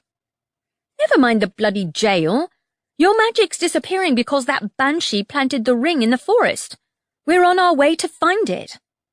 His eyes bulged. You're talking about Summer's ring? You know it? Yes. The Seelie King nearly tore the courts apart trying to find it. The ring was never supposed to be removed from the spells, keeping it safely enclosed within Summer's court. That explains why it didn't destroy Faerie. Though it took a monumental kind of stupidity to even create something that destroyed all magic in the first place. I think Fion stole it, but I can't be sure. Anyway, I'm telling the truth. It's destroying your magic, and it'll take out the barriers too. Those creatures will attack you unless you fight them first. So you're saying we have to put our lives in danger or lose our magic? I'm saying it's up to you. But you won't be alone out there anyway. Isabel and the witches are fighting against the Furies too. Once you have your magic back, you'll be more than a match for them. Isn't it the solstice? So Seelie fairies are at the height of their power. The chief blew out a breath. You are correct. But if my people lose their lives in this battle, I expect compensation, Mage Lord. Naturally, said Vance. Does that mean you'll ally with the witches? Not all of my people will. I can't change their minds. Tell them the truth, I said. They evacuate or lose their magic. Or die, if we don't stop the ring from setting the monster under the forest free. Can't you reason with him? I'd like to see you try reasoning with Fion. Trust me, he makes the Lady of the Tree look like a calm, rational person. Fine, snarled the chief. Get on with it, then. Vance and I were already moving, hoping the chief's warriors didn't get themselves torn to pieces by Furies, if just because he'd whine about it for the next year, assuming any of us survived. At first glance, the forest looked no different to before. Ancient, sprawling trees enclosed us the moment we stepped inside, cutting out the light. A miasma-like fog crept through the trees, wrapping around me. I shivered, raising my sword to let the blue light penetrate the dark. Can you use your ability? I can try. Vance placed a hand on my arm. The air buffeted me, and I stumbled forward. The low light levels suggested we'd landed near the place with the glowing cobwebs, but not anywhere the ring had reached yet. Smoke covered this path, too. And Vance wasn't here. Shit! Instead, Fion stood between the trees, smiling his creepy smile at me. What the hell did you do? I told you, he whispered. You're too late to save your realm. Come with me instead. What do you want with us? I burst out. What does destroying this realm achieve?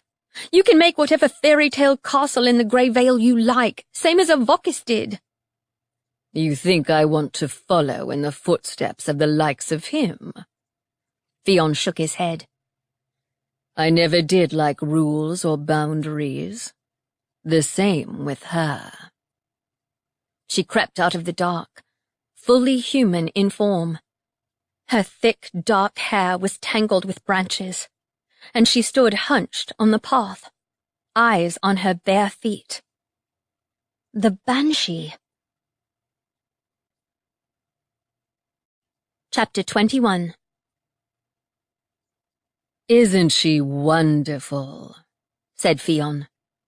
Her kind were thought to be extinct. Harbinger fairies aren't popular, even in winter. People are so concerned with their mortality. You used to collect their souls, didn't you? For a price? His teeth flashed white. I much prefer my new position. What? Lord of the Grey Vale and pain in the arse? I glared at the Banshee. My anger at her mingled with the fury pouring through the magic in my veins, dying to rip Fionn to pieces. Where the hell is Vance? If you hurt him, I'll kill you. Your mage is where you left him, when you followed me into the Vale. You're lying. I'd remember passing through death if I was in the Grey Vale. He smirked. You're not in the Grey Vale. Not exactly. The clan's magic is powerful enough to alter reality in a way I thought only fairies could.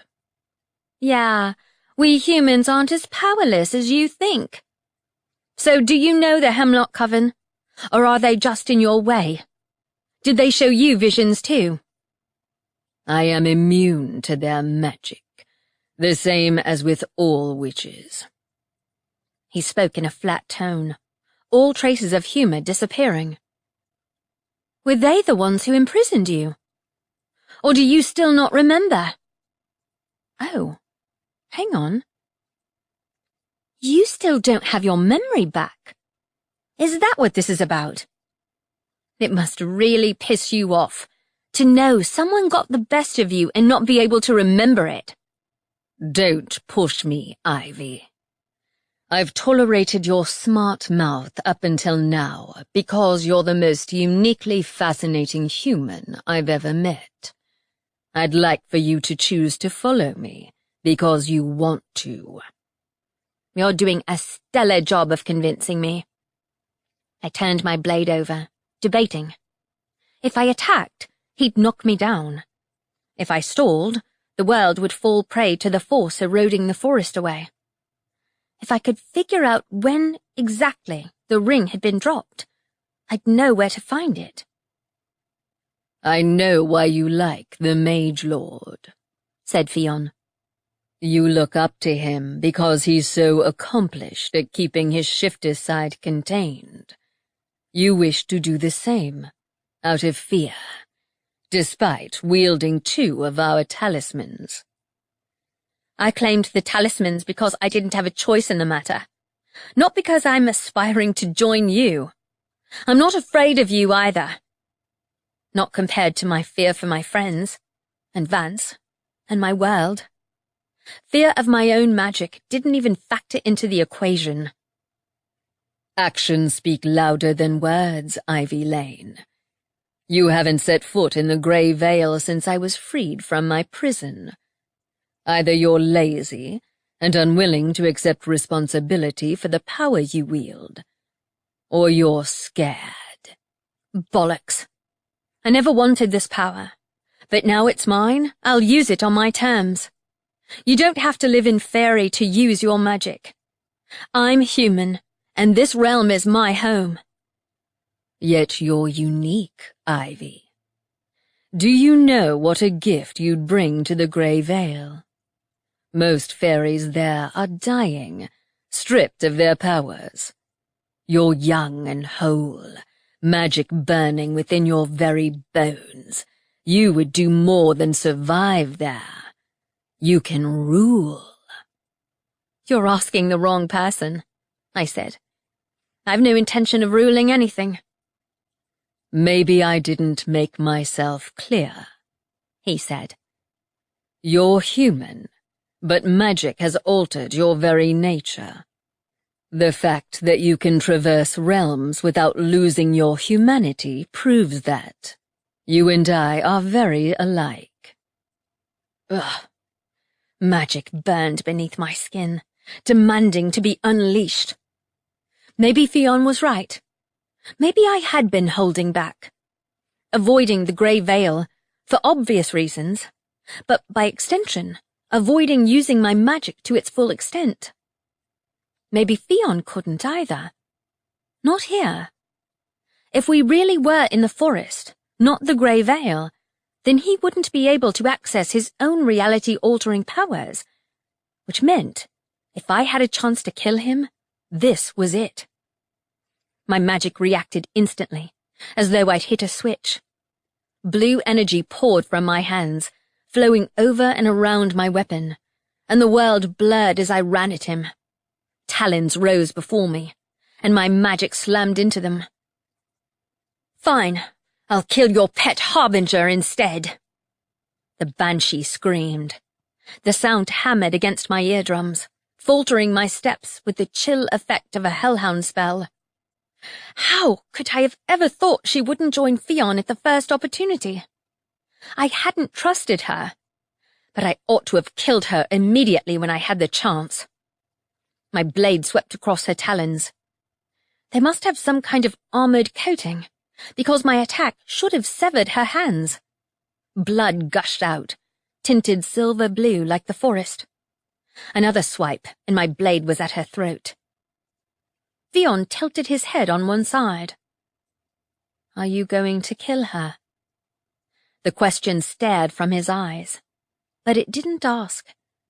Are you capable of killing her? No. More like, are you going to kill someone I coerced into helping me? A changeling like you. My blade stopped, as I changed trajectory to stab Fionn instead. He moved sharply, whipping out his own sword, and my magic smashed into him like a high-speed car crash. Fionn snarled between his teeth. I'd boosted my power with my own fear, and the banshees too. If I didn't kill her, I'd make use of her in some other way. Her fear was palpable, stronger than her own spell, and the blue glow around Helena grew ever brighter. But Fionn, despite his formidable size, dodged every blow. His own sword moved in lazy patterns I didn't need to block. He wasn't aiming to kill, but to taunt, to mock me in the same way a Vokus had. I'm not playing this game again. I cut low, attempting to sever the arteries above his knees, but my blade bounced off his armor. It wasn't as thick as the medieval-style gear he'd worn when we'd met, but was evidently still tough. He was good. He'd had 1,000 years of practice, and despite the obvious advantage I had over most Shi, that one thing hadn't changed. I couldn't beat him on skill alone, but magic. I'd killed Velkos with it, beating out his talisman. There was no reason I couldn't do the same to Fionn. In this realm, I bet he couldn't regrow limbs like he had in the Grey Veil, or Between Realm when I'd busted his hand open. He might be toying with me, but he must know that in this realm I'd be able to do him some permanent damage. What are you stalling for? I brought my blade up in a diagonal slash, which narrowly missed slicing his nose off. You could kill me as easily as breathing, if you're as powerful as you claim to be. I never claimed I wanted to kill you. That'd spoil the fun. The sad thing about mortals is that they don't come with second chances. Even this one. He prodded the banshee with the tip of his sword as I brought mine up to his neck. Before I dealt the killing blow, he punched me in the chest. Pain exploded through my whole body, and I had a moment to fervently wish I had armor like his before I slammed down on my back, the wind knocked from my lungs. I rolled over before his foot could come down and fired magic from both hands. My double attack wasn't as accurate as it could have been, but the banshee got in the way of the blast meant to hit him in the face. She went down with a scream that jarred my eardrums. Ow! Not like you to hide behind your servants, Fionn, I goaded. My chest hurt, and I couldn't heal myself instantly like in the Grey Vale. But if I dealt him a nasty injury, he couldn't either.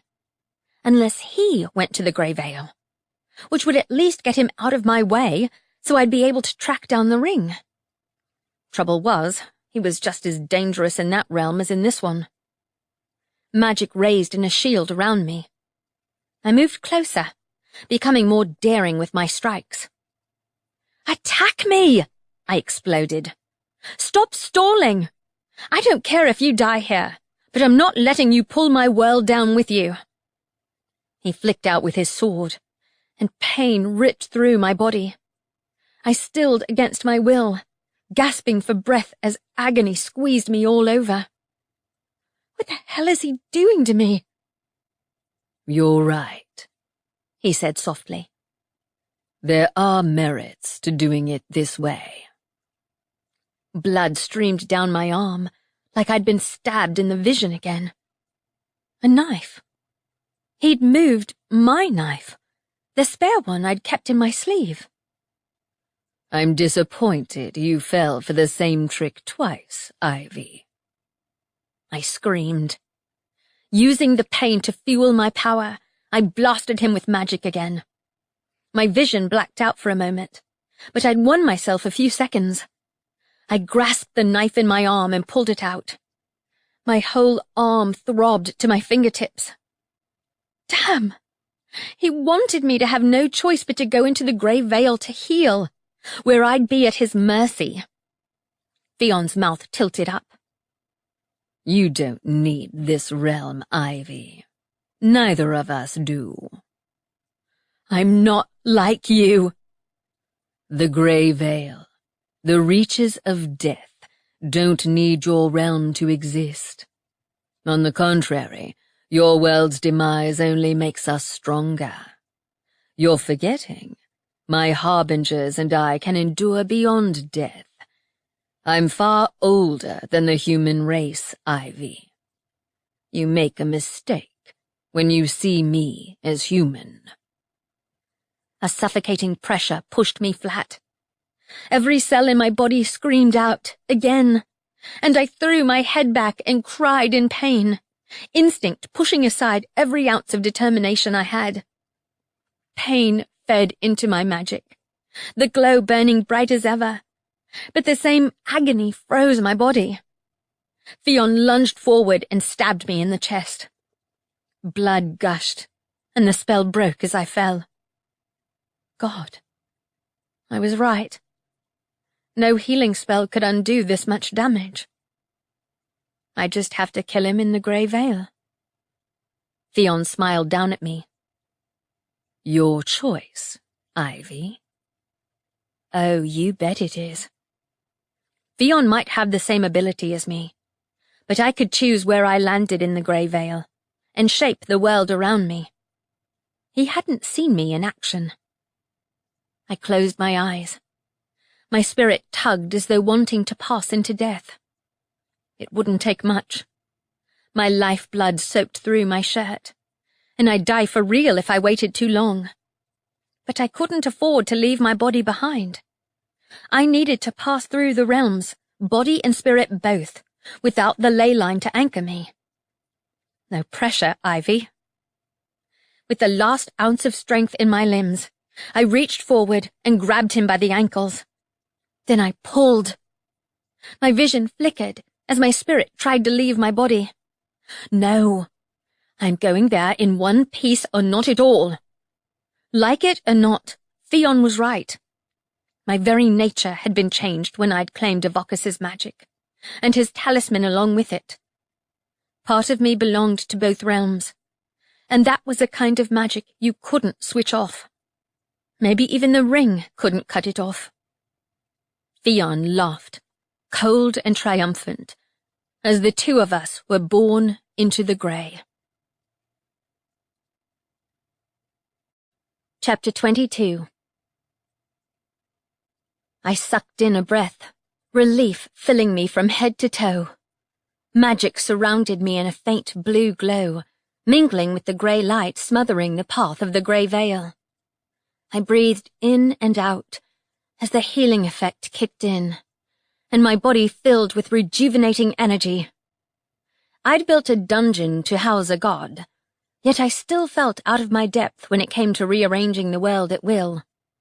Probably because I had far too many bad memories associated with this place. Fionn hadn't appeared next to me, but he doubtless knew the realm better than I did. I'd need to move fast to outrace him. Take me to somewhere I can find an invocation that can bind or kill Fionn. I didn't know if the path would listen. With the dragon god, the spell had already been in place, but it slipped out of sight whenever I tried to recall it afterwards. Maybe I needed to be around the dragon to use it, but no way in hell was I letting Fionn anywhere near the god.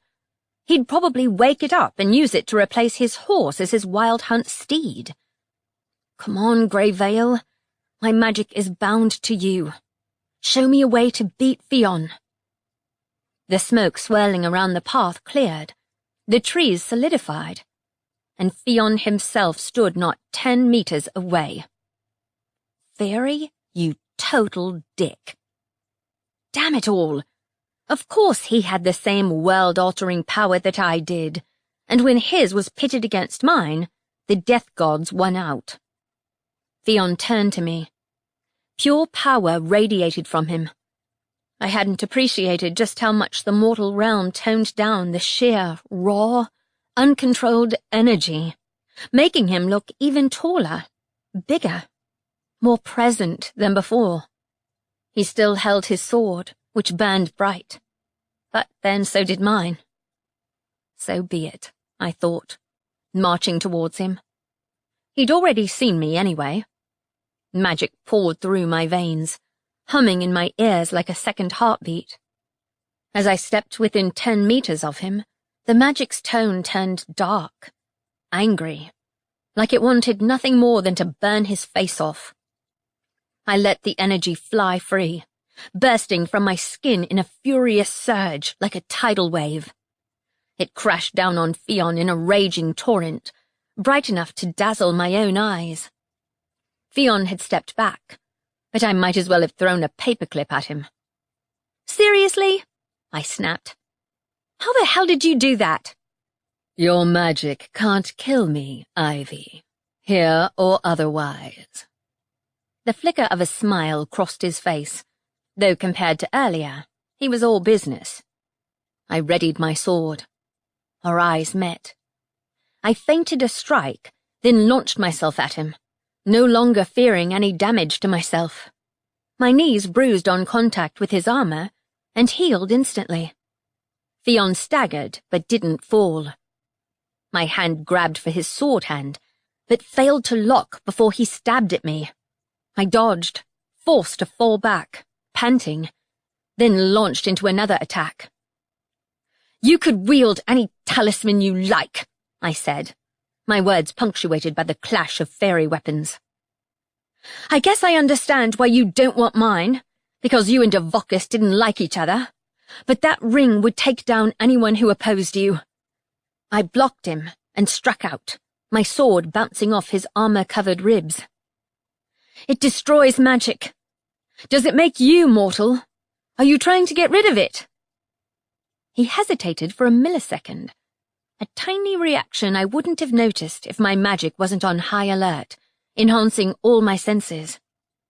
He'd wanted me to bring him here, not just to let the ring destroy my world in the interim, but because the talisman blocked his own magic. If the mortal realm fell, presumably the ring would be swallowed up along with it, as the dimension the beast of the woods was sealed in opened up to devour our realm. The ring had probably helped the She in the invasion, but it might easily have been their undoing as well. Cordelia had hinted as much. Maybe he wanted to destroy it, to ensure it was never used against him again. Everyone had a weak point. Even the Faerie's god of death. If I left this realm, I might be able to find it in the forest, at the risk of leaving Fionn behind, unchecked. He'd summoned one army already. Yet he hadn't used the talisman himself. "Let me guess," I said. "The assassins found the ring lying around, and you saw your opportunity to use it to cause chaos in the supernatural communities. You targeted the witches because they've been known to have enough power to stand up to the She before, right?" To gods, Ivy. Like myself. "Did anyone ever tell you your ego's probably bigger than this whole realm?"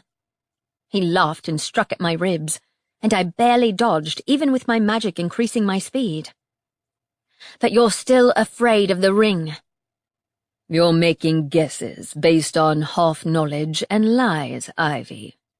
I'm disappointed. If you'd come to the Grey Veil and sought the answers yourself, you'd have quickly discovered the truth behind the ring and the other talismans. You don't get to bribe me. You already know you can't kill me, Ivy. I'm not like Avokis, nor is my little harbinger here. The banshee shuffled onto the path behind him, her eyes on her feet. So he dragged her along for the ride. From her expression, she was scared to death. He'd coerced her, probably locked her into a vow like he'd done to me. Except she didn't have any way to defend herself. I thrust upwards and managed to pierce through armor on his left arm. I must be getting close to figuring out his weakness. Getting hold of the ring would be enough. Surely. If I was right, and he was trying to get rid of the one thing which might challenge him, then all I needed was to get him incapacitated, and then hop back into my own realm, grab the ring, and use it against him. Easier said than done. I stabbed his exposed arm, drawing blood. Thick and silver, it dripped onto the path. "You're stalling because you're scared of the ring, aren't you? You have no memory, so someone could trap you again and you'd never be able to get out. You want me under your spell, so I'll never turn against you. You're as big a coward as Avokis."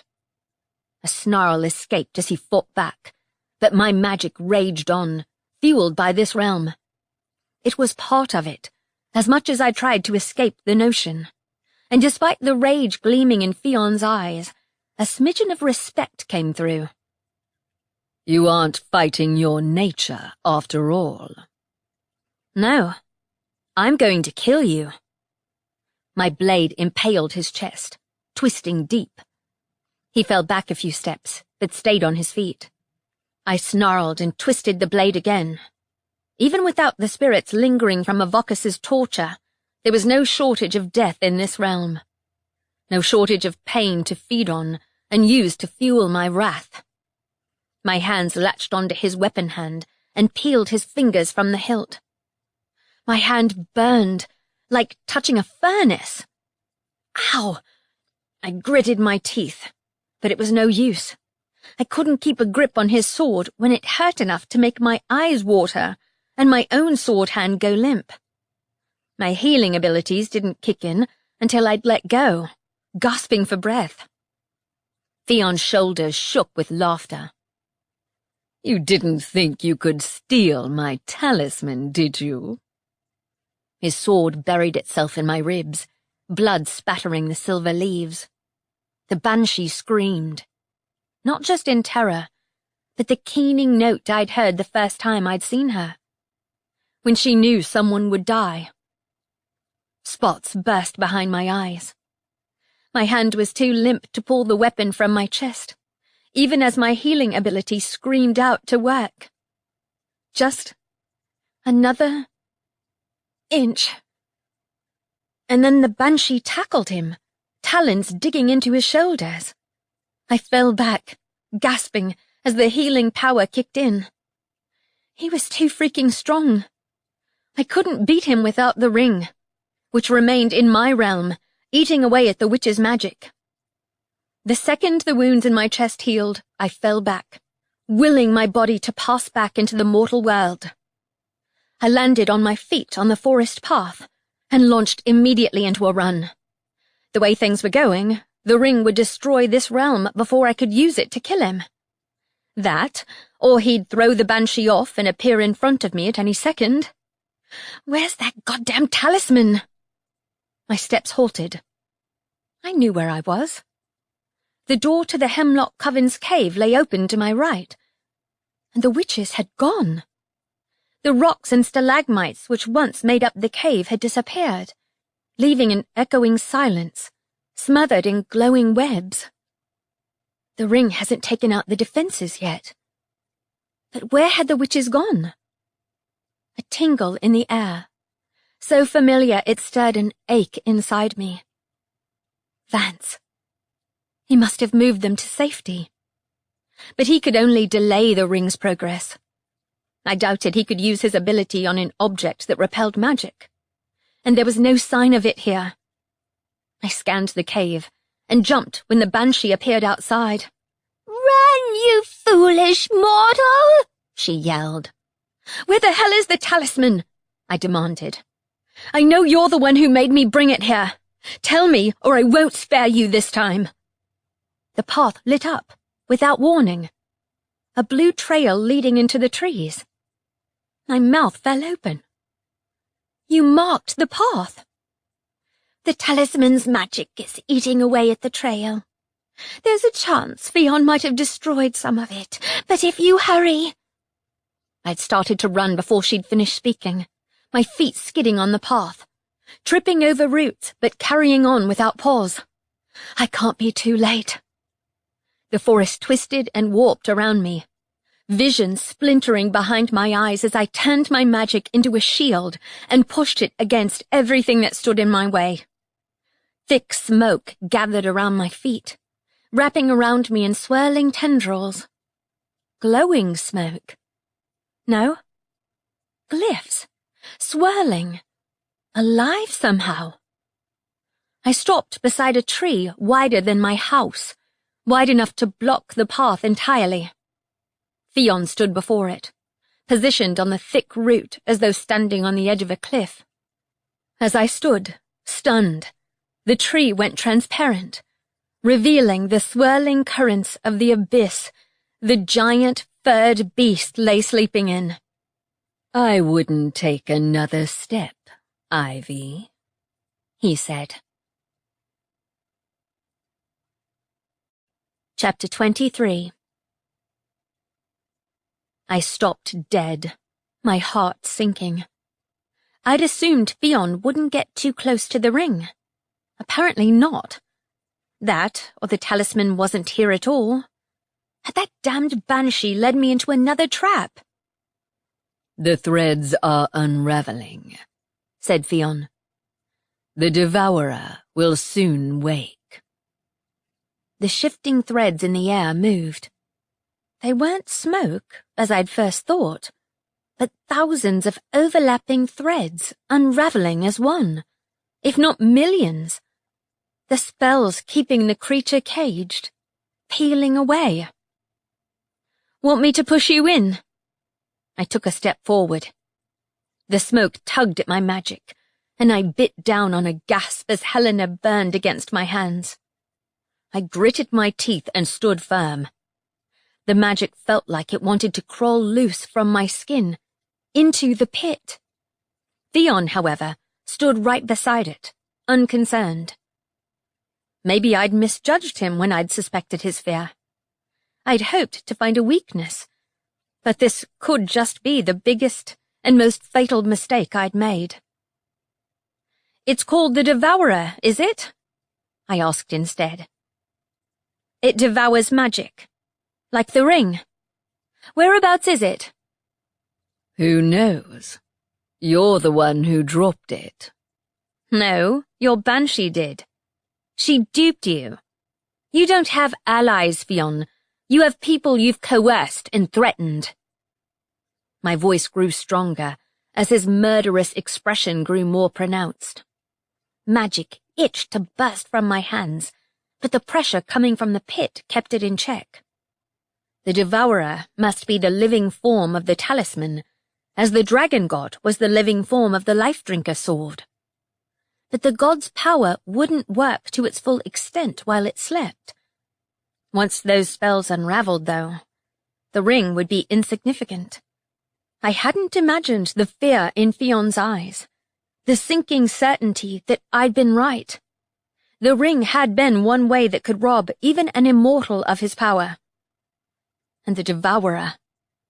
It was a creature with the power to consume our whole world. No one would be spared. How could anyone want this?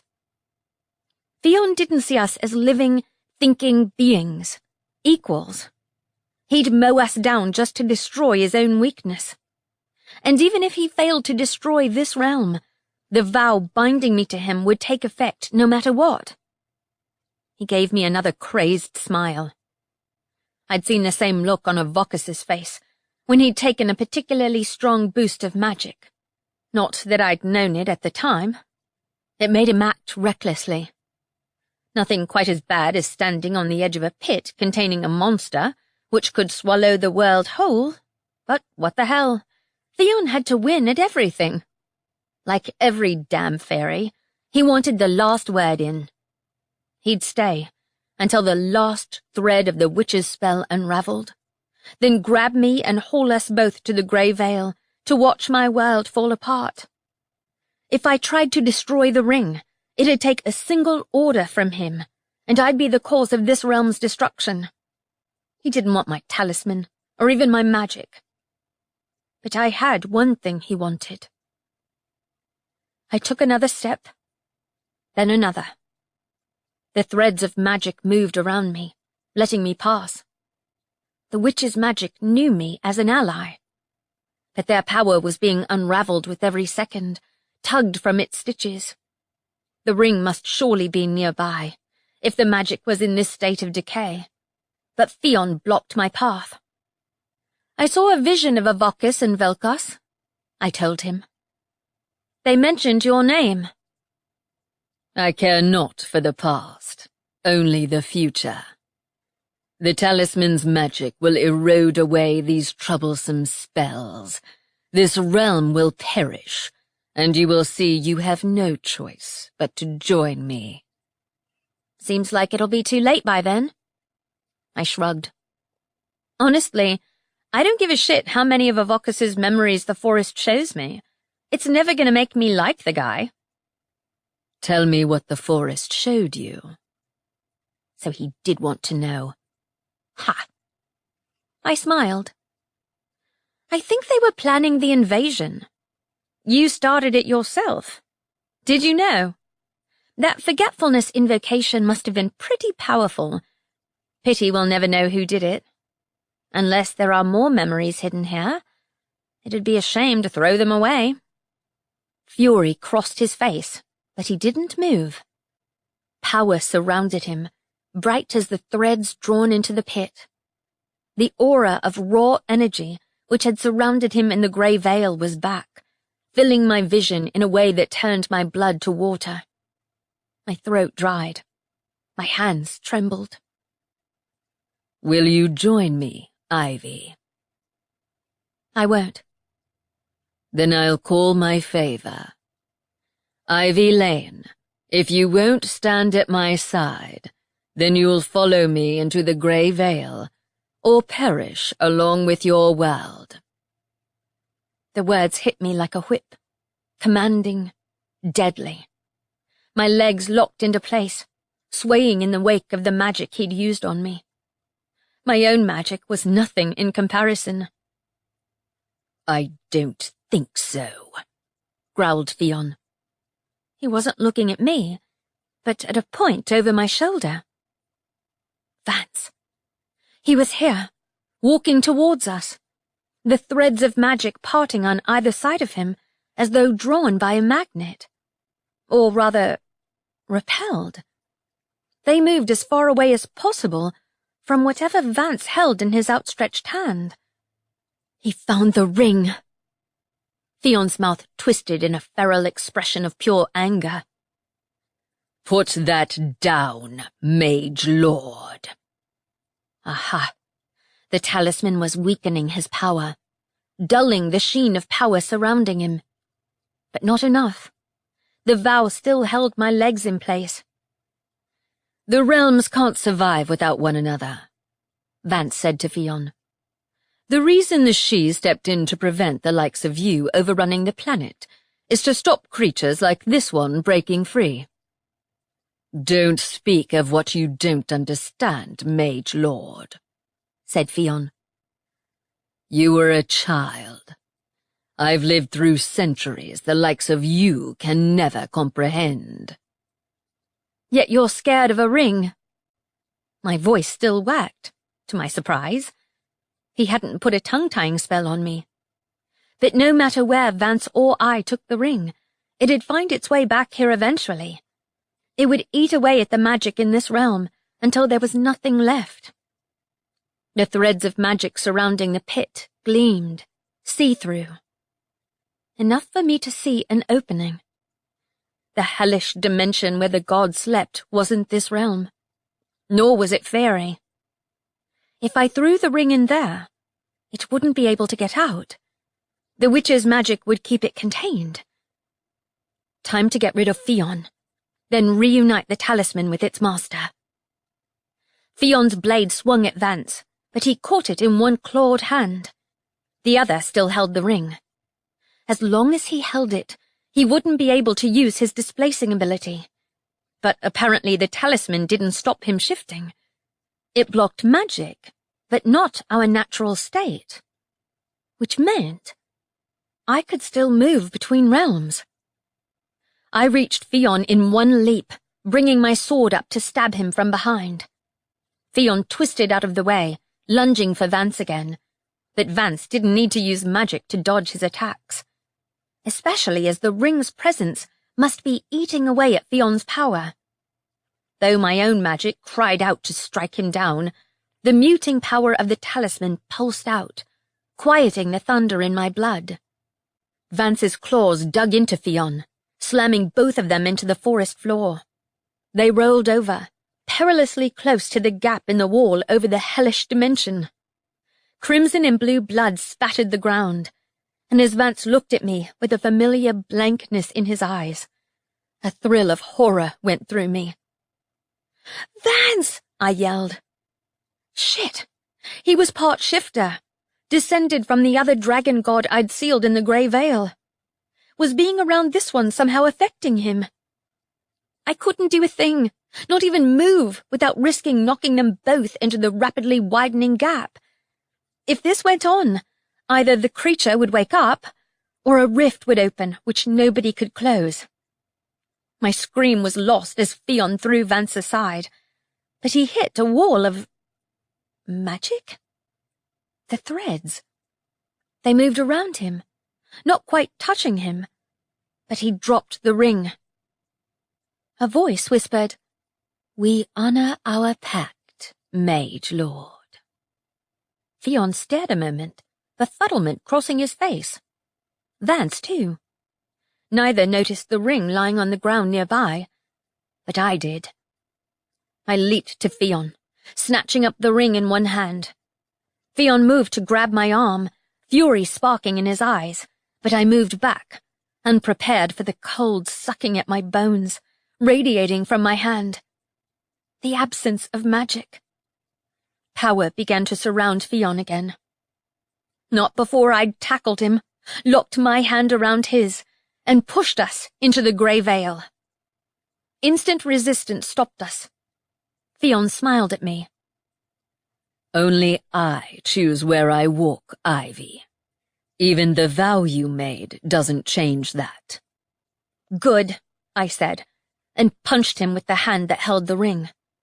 Anger and pain flashed at once in his eyes as I locked my legs around his, unbalancing him, and shoved him over the edge of the pit. The threads of magic moved aside, repelled by the ring, and we fell together. I had a brief moment of terror, suspended in the air above the giant form of the sleeping beast.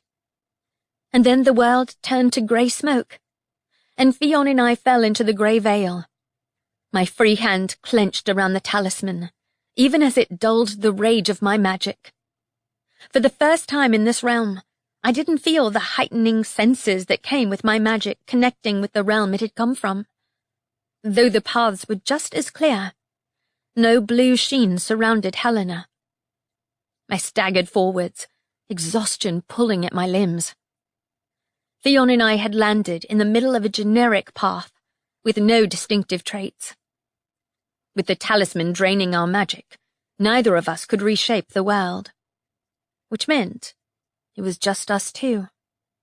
Human against Fae. I'd have preferred to leave him and the ring to rot in the between world, along with the monster. But I'd settle for beating the shit out of him. Theon laughed, harshly. You risked a lot on a gamble, human. Oh, it wasn't a gamble, I said, panting. I knew I could shift through realms even when I had the ring. You've probably done the same thing. It repels magic, not our own nature. So it doesn't stop you being a massive dickhead. Theon's teeth bared. You still think you can outdo me, human. Having Avocus's magic might have altered your body enough that you can shift between realms, but with your magic blocked, your talisman won't function, and neither will your healing ability. You'll have to rely on your human skill with the blade, and last I checked, I had centuries more experience than you do. A dull clang echoed through my body as my sword met his. Without magic humming through the blade, Helena felt more like a decorative stick than a weapon. Each tiny wound he inflicted on me burned with twice the pain, but renewed determination spurred me on. We'd never been so evenly matched when I faced him before. Unfortunately, that still put me at a disadvantage without my magic. Apparently, the ability to move at Faerie-enhanced speed was linked to my talisman as well. He was faster, stronger, but for every blow I dealt him, he seemed to be weakening at the same rate I did. Want this? I let the ring slip onto my finger, then off again, fending off his attacks as I did so. As though he couldn't help it, his eyes were drawn to the movement of the ring. His one weakness. He wanted to destroy it more than he wanted to kill me. He lunged forward to deal a debilitating blow, and I released my grip on the ring. His attack connected. The blade sank into my shoulder, but I'd already grabbed the spare dagger from its sheath inside my sleeve. Theon's blade twisted. I screamed, letting myself fall onto my back. The sudden movement brought him down with me, and I stabbed up with my free hand. The side of my dagger sheared his bare hand as he snatched it aside. An emotion, fear, flashed in his eyes before he raised his weapon again. He was right to worry. My dagger was iron. His speed didn't slow, but sweat glistened on his forehead as he parried my attack. My whole body ached, my shoulder worst of all. If I didn't heal, I'd pass out eventually. Crimson droplets scattered on the ground. My breath seared my lungs. You claim this realm doesn't affect you, but it's bullshit, Theon. It's made you crave the same power as the others, and in my experience, it won't end well for you. His skin had turned greyish, like I'd shot him with a magic bullet. His free hand hung limp at his side. I knocked his sword hand aside, and his body swayed. Amazing how quickly the effects of the iron came on without his usual magic. Tell me, Theon, I said. Do the effects of a fairy vow remain if you die? Without waiting for an answer, I buried my dagger in his neck. He let out an awful, animal howl, collapsing onto the forest floor. That's when my legs gave out. I fell beside him, my hand barely grasping the cool metal shape of the ring. Leave it behind, my instincts told me. Take it somewhere far away, said another. The pit. It was the only way to ensure the ring stayed gone. Leaving it here would open it to being claimed by a new master. That is, if Fionn was actually dead. I reached out with the hand still holding my sword, and felt for a heartbeat. There wasn't one. His skin was greyish and cracked, like he'd been shot with a magic bullet and was on the verge of falling apart. His talisman lay at his side, looking for all the world like a harmless stick. This time it didn't burn me, as I fumbled my hand over the hilt. Before I could get a grip on it, the hilt crumbled into sooty black fragments. I looked in disbelief as Fionn's sword disintegrated before my eyes. Damn. Most of his magic must have been contained in there. But his body might still be dangerous. I can't carry him out. Not like this. As long as the ring sapped my magic, I was as weak as a normal human in this realm.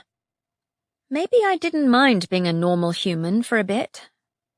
But first, I slipped out of the grey veil and back into the forest.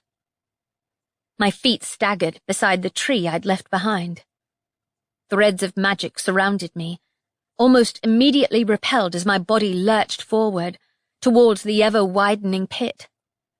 My hand passed through the gap behind which the sleeping furred creature waited. A place beyond life and death. In my hand, the ring gleamed in the light of the unraveling spells. It was silver, unobtrusive, and made of some metal I didn't recognize. It sure as hell didn't look like it could destroy a whole world. My fingers unfurled from the ring, and I flipped my hand over. The ring floated more than fell, passing by the still sleeping beast. I swore its eyelids flickered, but it didn't wake. I watched as though hypnotized as the ring fell, toppling into nothingness. Ivy! Hands grasped my shoulders, pulling me back from the edge. The tingling remnants of the talisman's effect disappeared, as magic flooded me, thick and dizzying. Vance's face swam above me. The blankness had vanished from his eyes. Ivy, is Fionn dead? I think. Vance caught me before I hit the ground. I tried to speak, tried to say I didn't think Fionn was dead, even though the ring had been his downfall after all. He'd led the wild hunt. Killing his body might not permanently get rid of him. But the words wouldn't come, and blackness rushed in. Chapter 24. I blinked awake. My pale reflection looked back at me from the flat-screen TV facing me. I must be on the sofa in the Manor's back living room. I flexed my hands, checking everything was working. My clothes were stained with enough blood to make me wonder how there was any left inside me. You really ought to get out of the habit of almost dying, said Vance from behind me. Nice to see you, too. I rolled onto my side. Though I wasn't in pain, my body felt drained, like I'd walked into the life-drinker sword as well as handling a talisman which sapped my magic. Did the Furies disappear? Drake set them on fire, said Isabel, who stood beside Vance. She looked a little shaky, and blood stained one leg above the knee. But if it was her own blood, she must have used a healing spell. I gave some of them hives, too. Excellent. The witches collapsed the circle, said Vance. The surviving Furies ran right into the mages and the witches. The chief wasn't happy we had to use magic on his doorstep, added Isabel. But the Furies wouldn't stop coming until we broke the summoning circle. Vance said the ring disappeared. I threw it into the dimensional rift, the place the god was sleeping in. I tried to lift my head and regretted it. Lights swam before my eyes. Did the other mages and the coven make it? They did, said Vance. A few others were injured, but nothing serious enough to require more than a healing spell. I think you were stabbed more times than the rest put together. I winced. Yeah. That'd be because the ring stopped me healing myself. You should see the other guy. Isabel gave me a weak smile. You left him? He's dead for sure? Fionn? Yeah. Iron poisoning. His talisman actually disintegrated. It did? Vance asked. I'd have brought it back with me otherwise. Learned my lesson about leaving dangerous talismans behind in Faerie. Vance's brow furrowed. Did it fall apart because of the ring, or because it wasn't the source of his power? I thought fairy-forged swords could endure beyond their owners' deaths. Yeah, it's weird. It was definitely a proper talisman.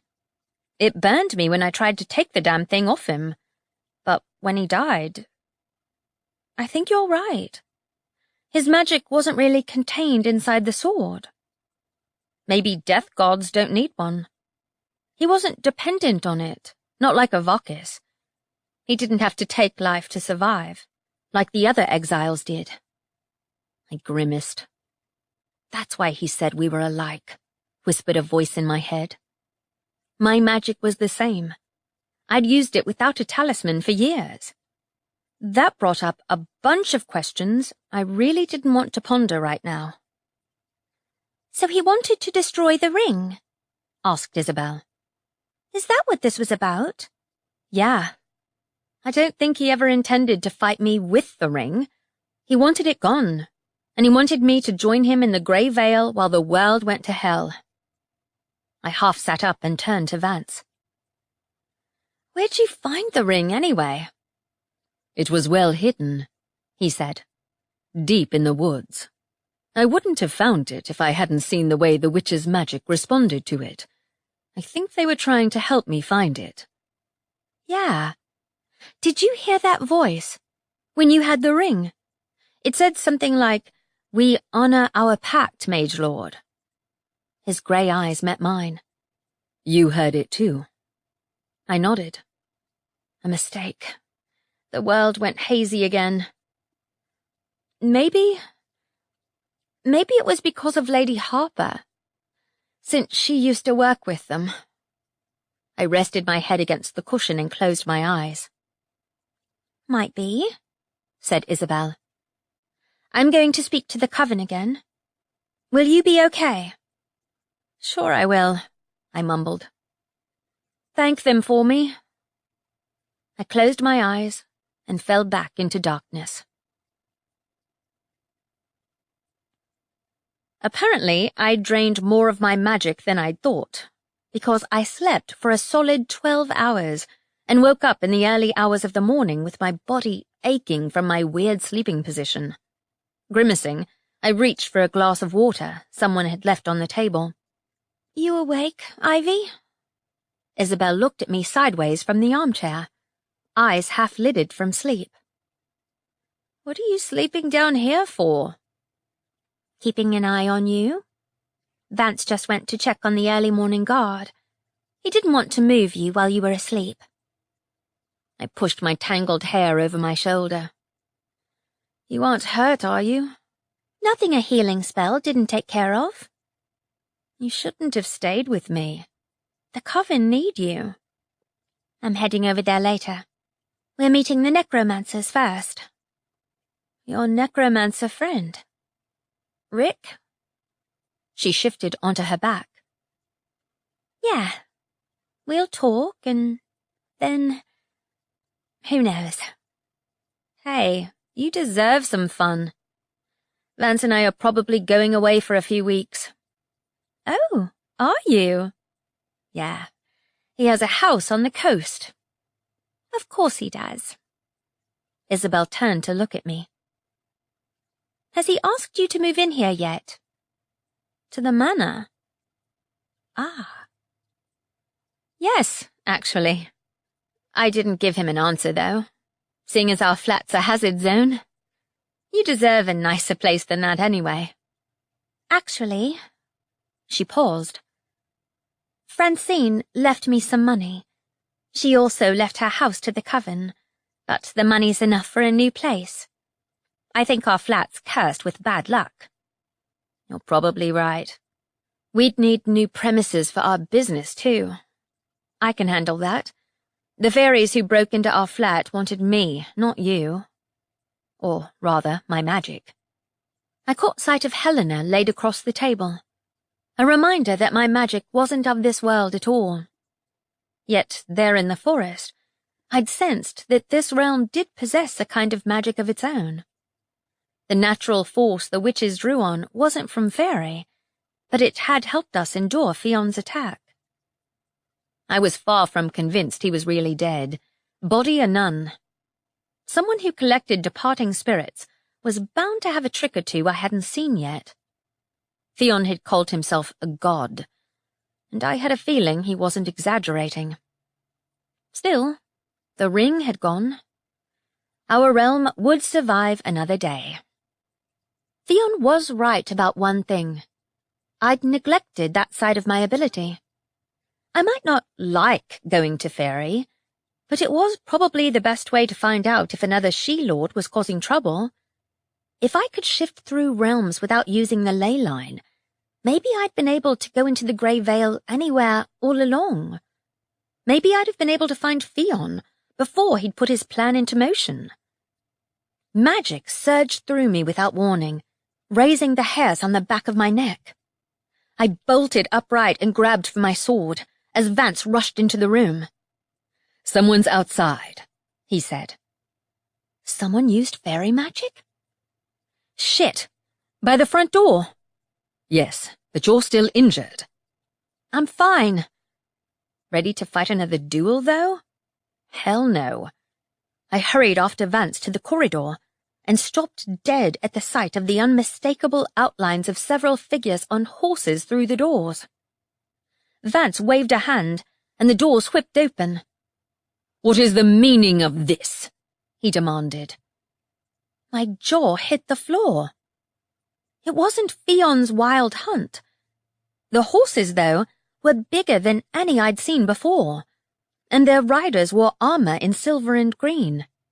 5 of them, each astride one monstrous horse, sitting in the middle of Vance's lawn like they owned the place. Light poured off them, as though they'd walked out of heaven bathed in angelic sunbeams. Holy crap! They weren't half fairies, or even the wild hunt. They were fairy knights of the Seelie Court.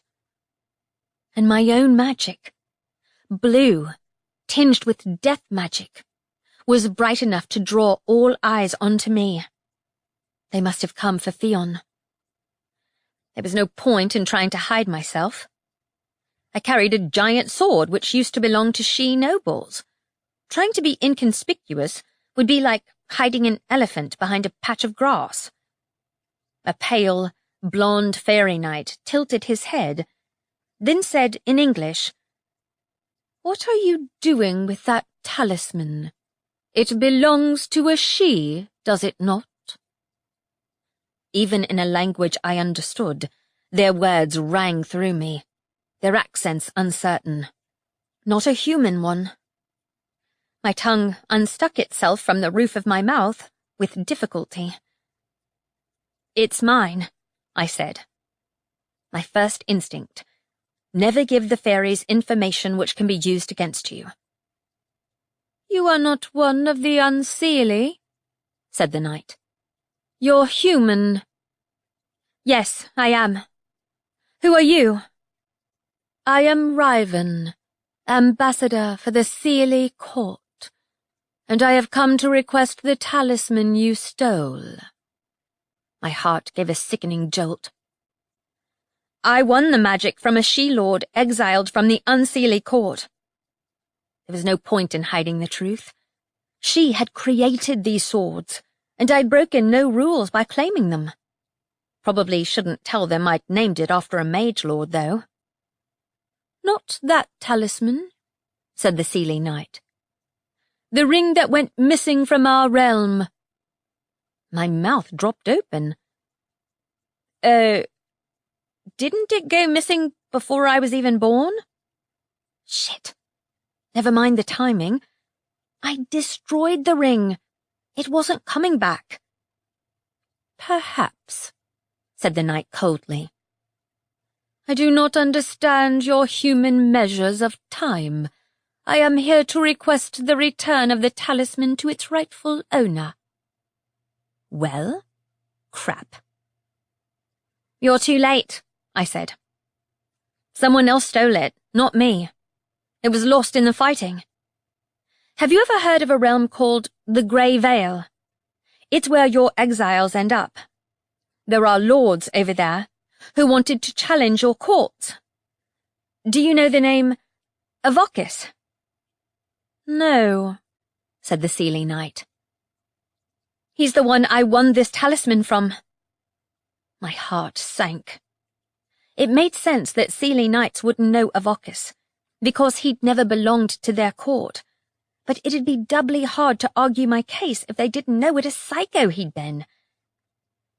The one responsible for stealing the ring and trying to destroy this realm was the former leader of the Wild Hunt.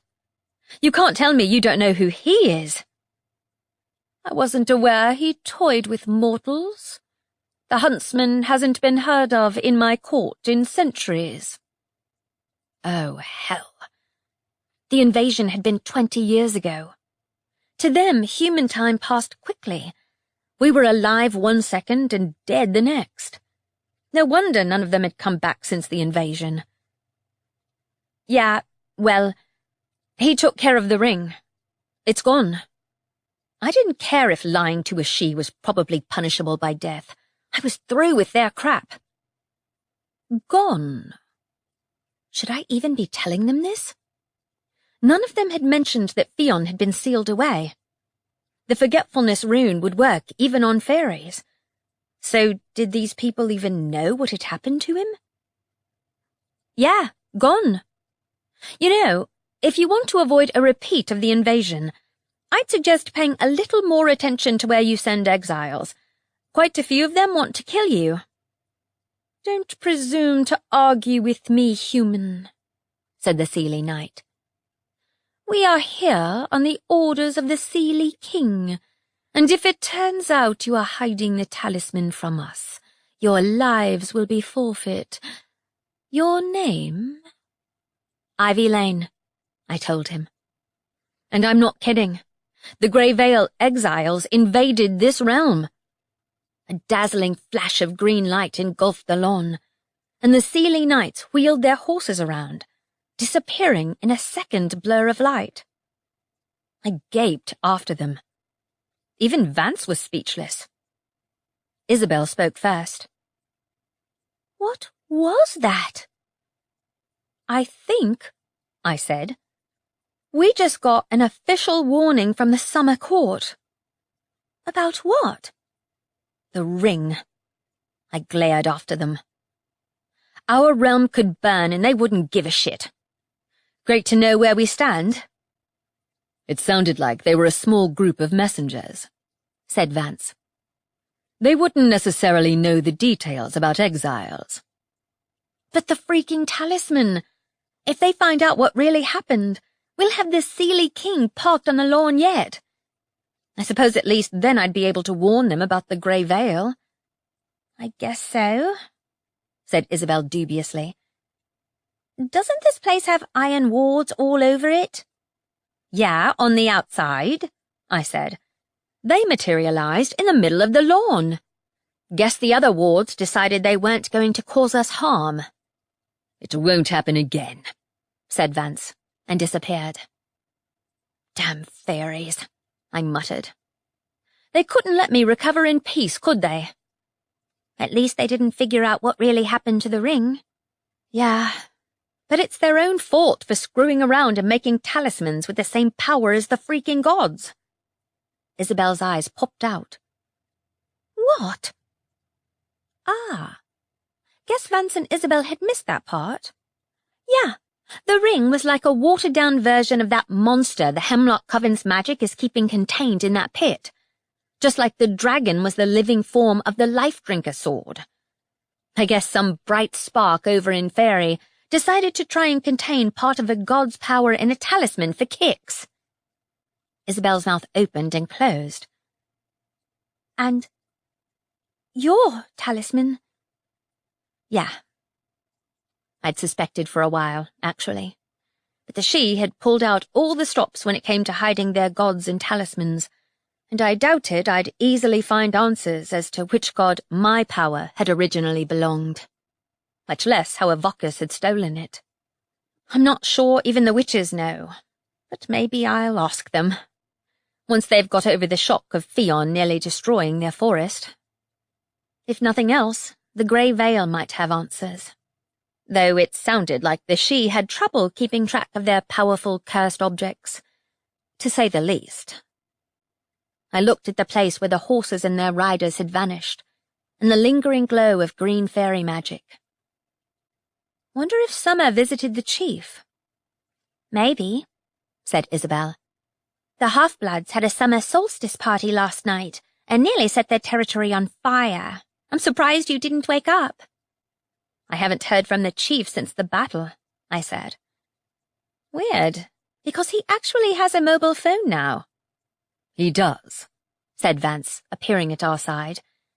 I think we need to discuss the proximity of his territory to the forest. He won't be pleased if you tell him to move. I think he has an incentive. True. The big, world-destroying monster living inside it. Do you plan to tell him? Vance inquired. He'll bitch and moan if I don't. I'd bring earplugs. And I've no clue where the Banshee disappeared to. When did you last see her? I hesitated. Shit. Actually, I think she might have been left behind in the Grey Veil. Fion coerced her into working for him, but maybe I should check. Now I know I can cross without being near the ley line. In the forest? Yeah, but the spirit paths cover the whole town. And so do those liminal spaces. Like the Banshee said, they're everywhere. There might be more than that monster hiding underneath us. Thanks for that, Ivy, Isabel said over her shoulder, heading back down the hallway. I stopped beside Vance. Are you okay with that? Because my magic belongs to Faerie. If I hadn't figured out Fion's weakness, I wouldn't have beaten him. I need to find out what else is over in the Grey Veil, and where my own talisman came from. We'll discuss it later, when you've recovered. I've recovered just fine. I'm ready for that holiday. I thought so. Did you consider my other question? That I'll come and live in your fancy manor? Yes. On the condition that Drake draws me a map, I still get lost every time I go to the East Wing.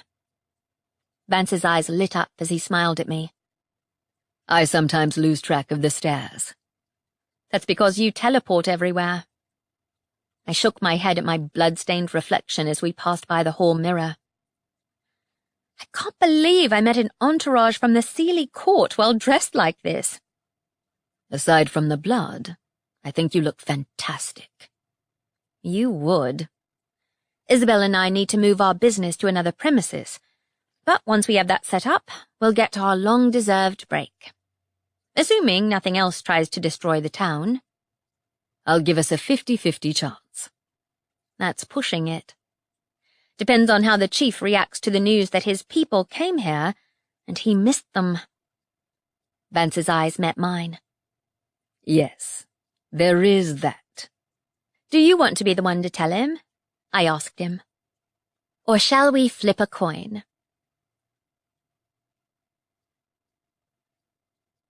This has been an Audible Studios production of Faerie Curse, The Changeling Chronicles, Book 5.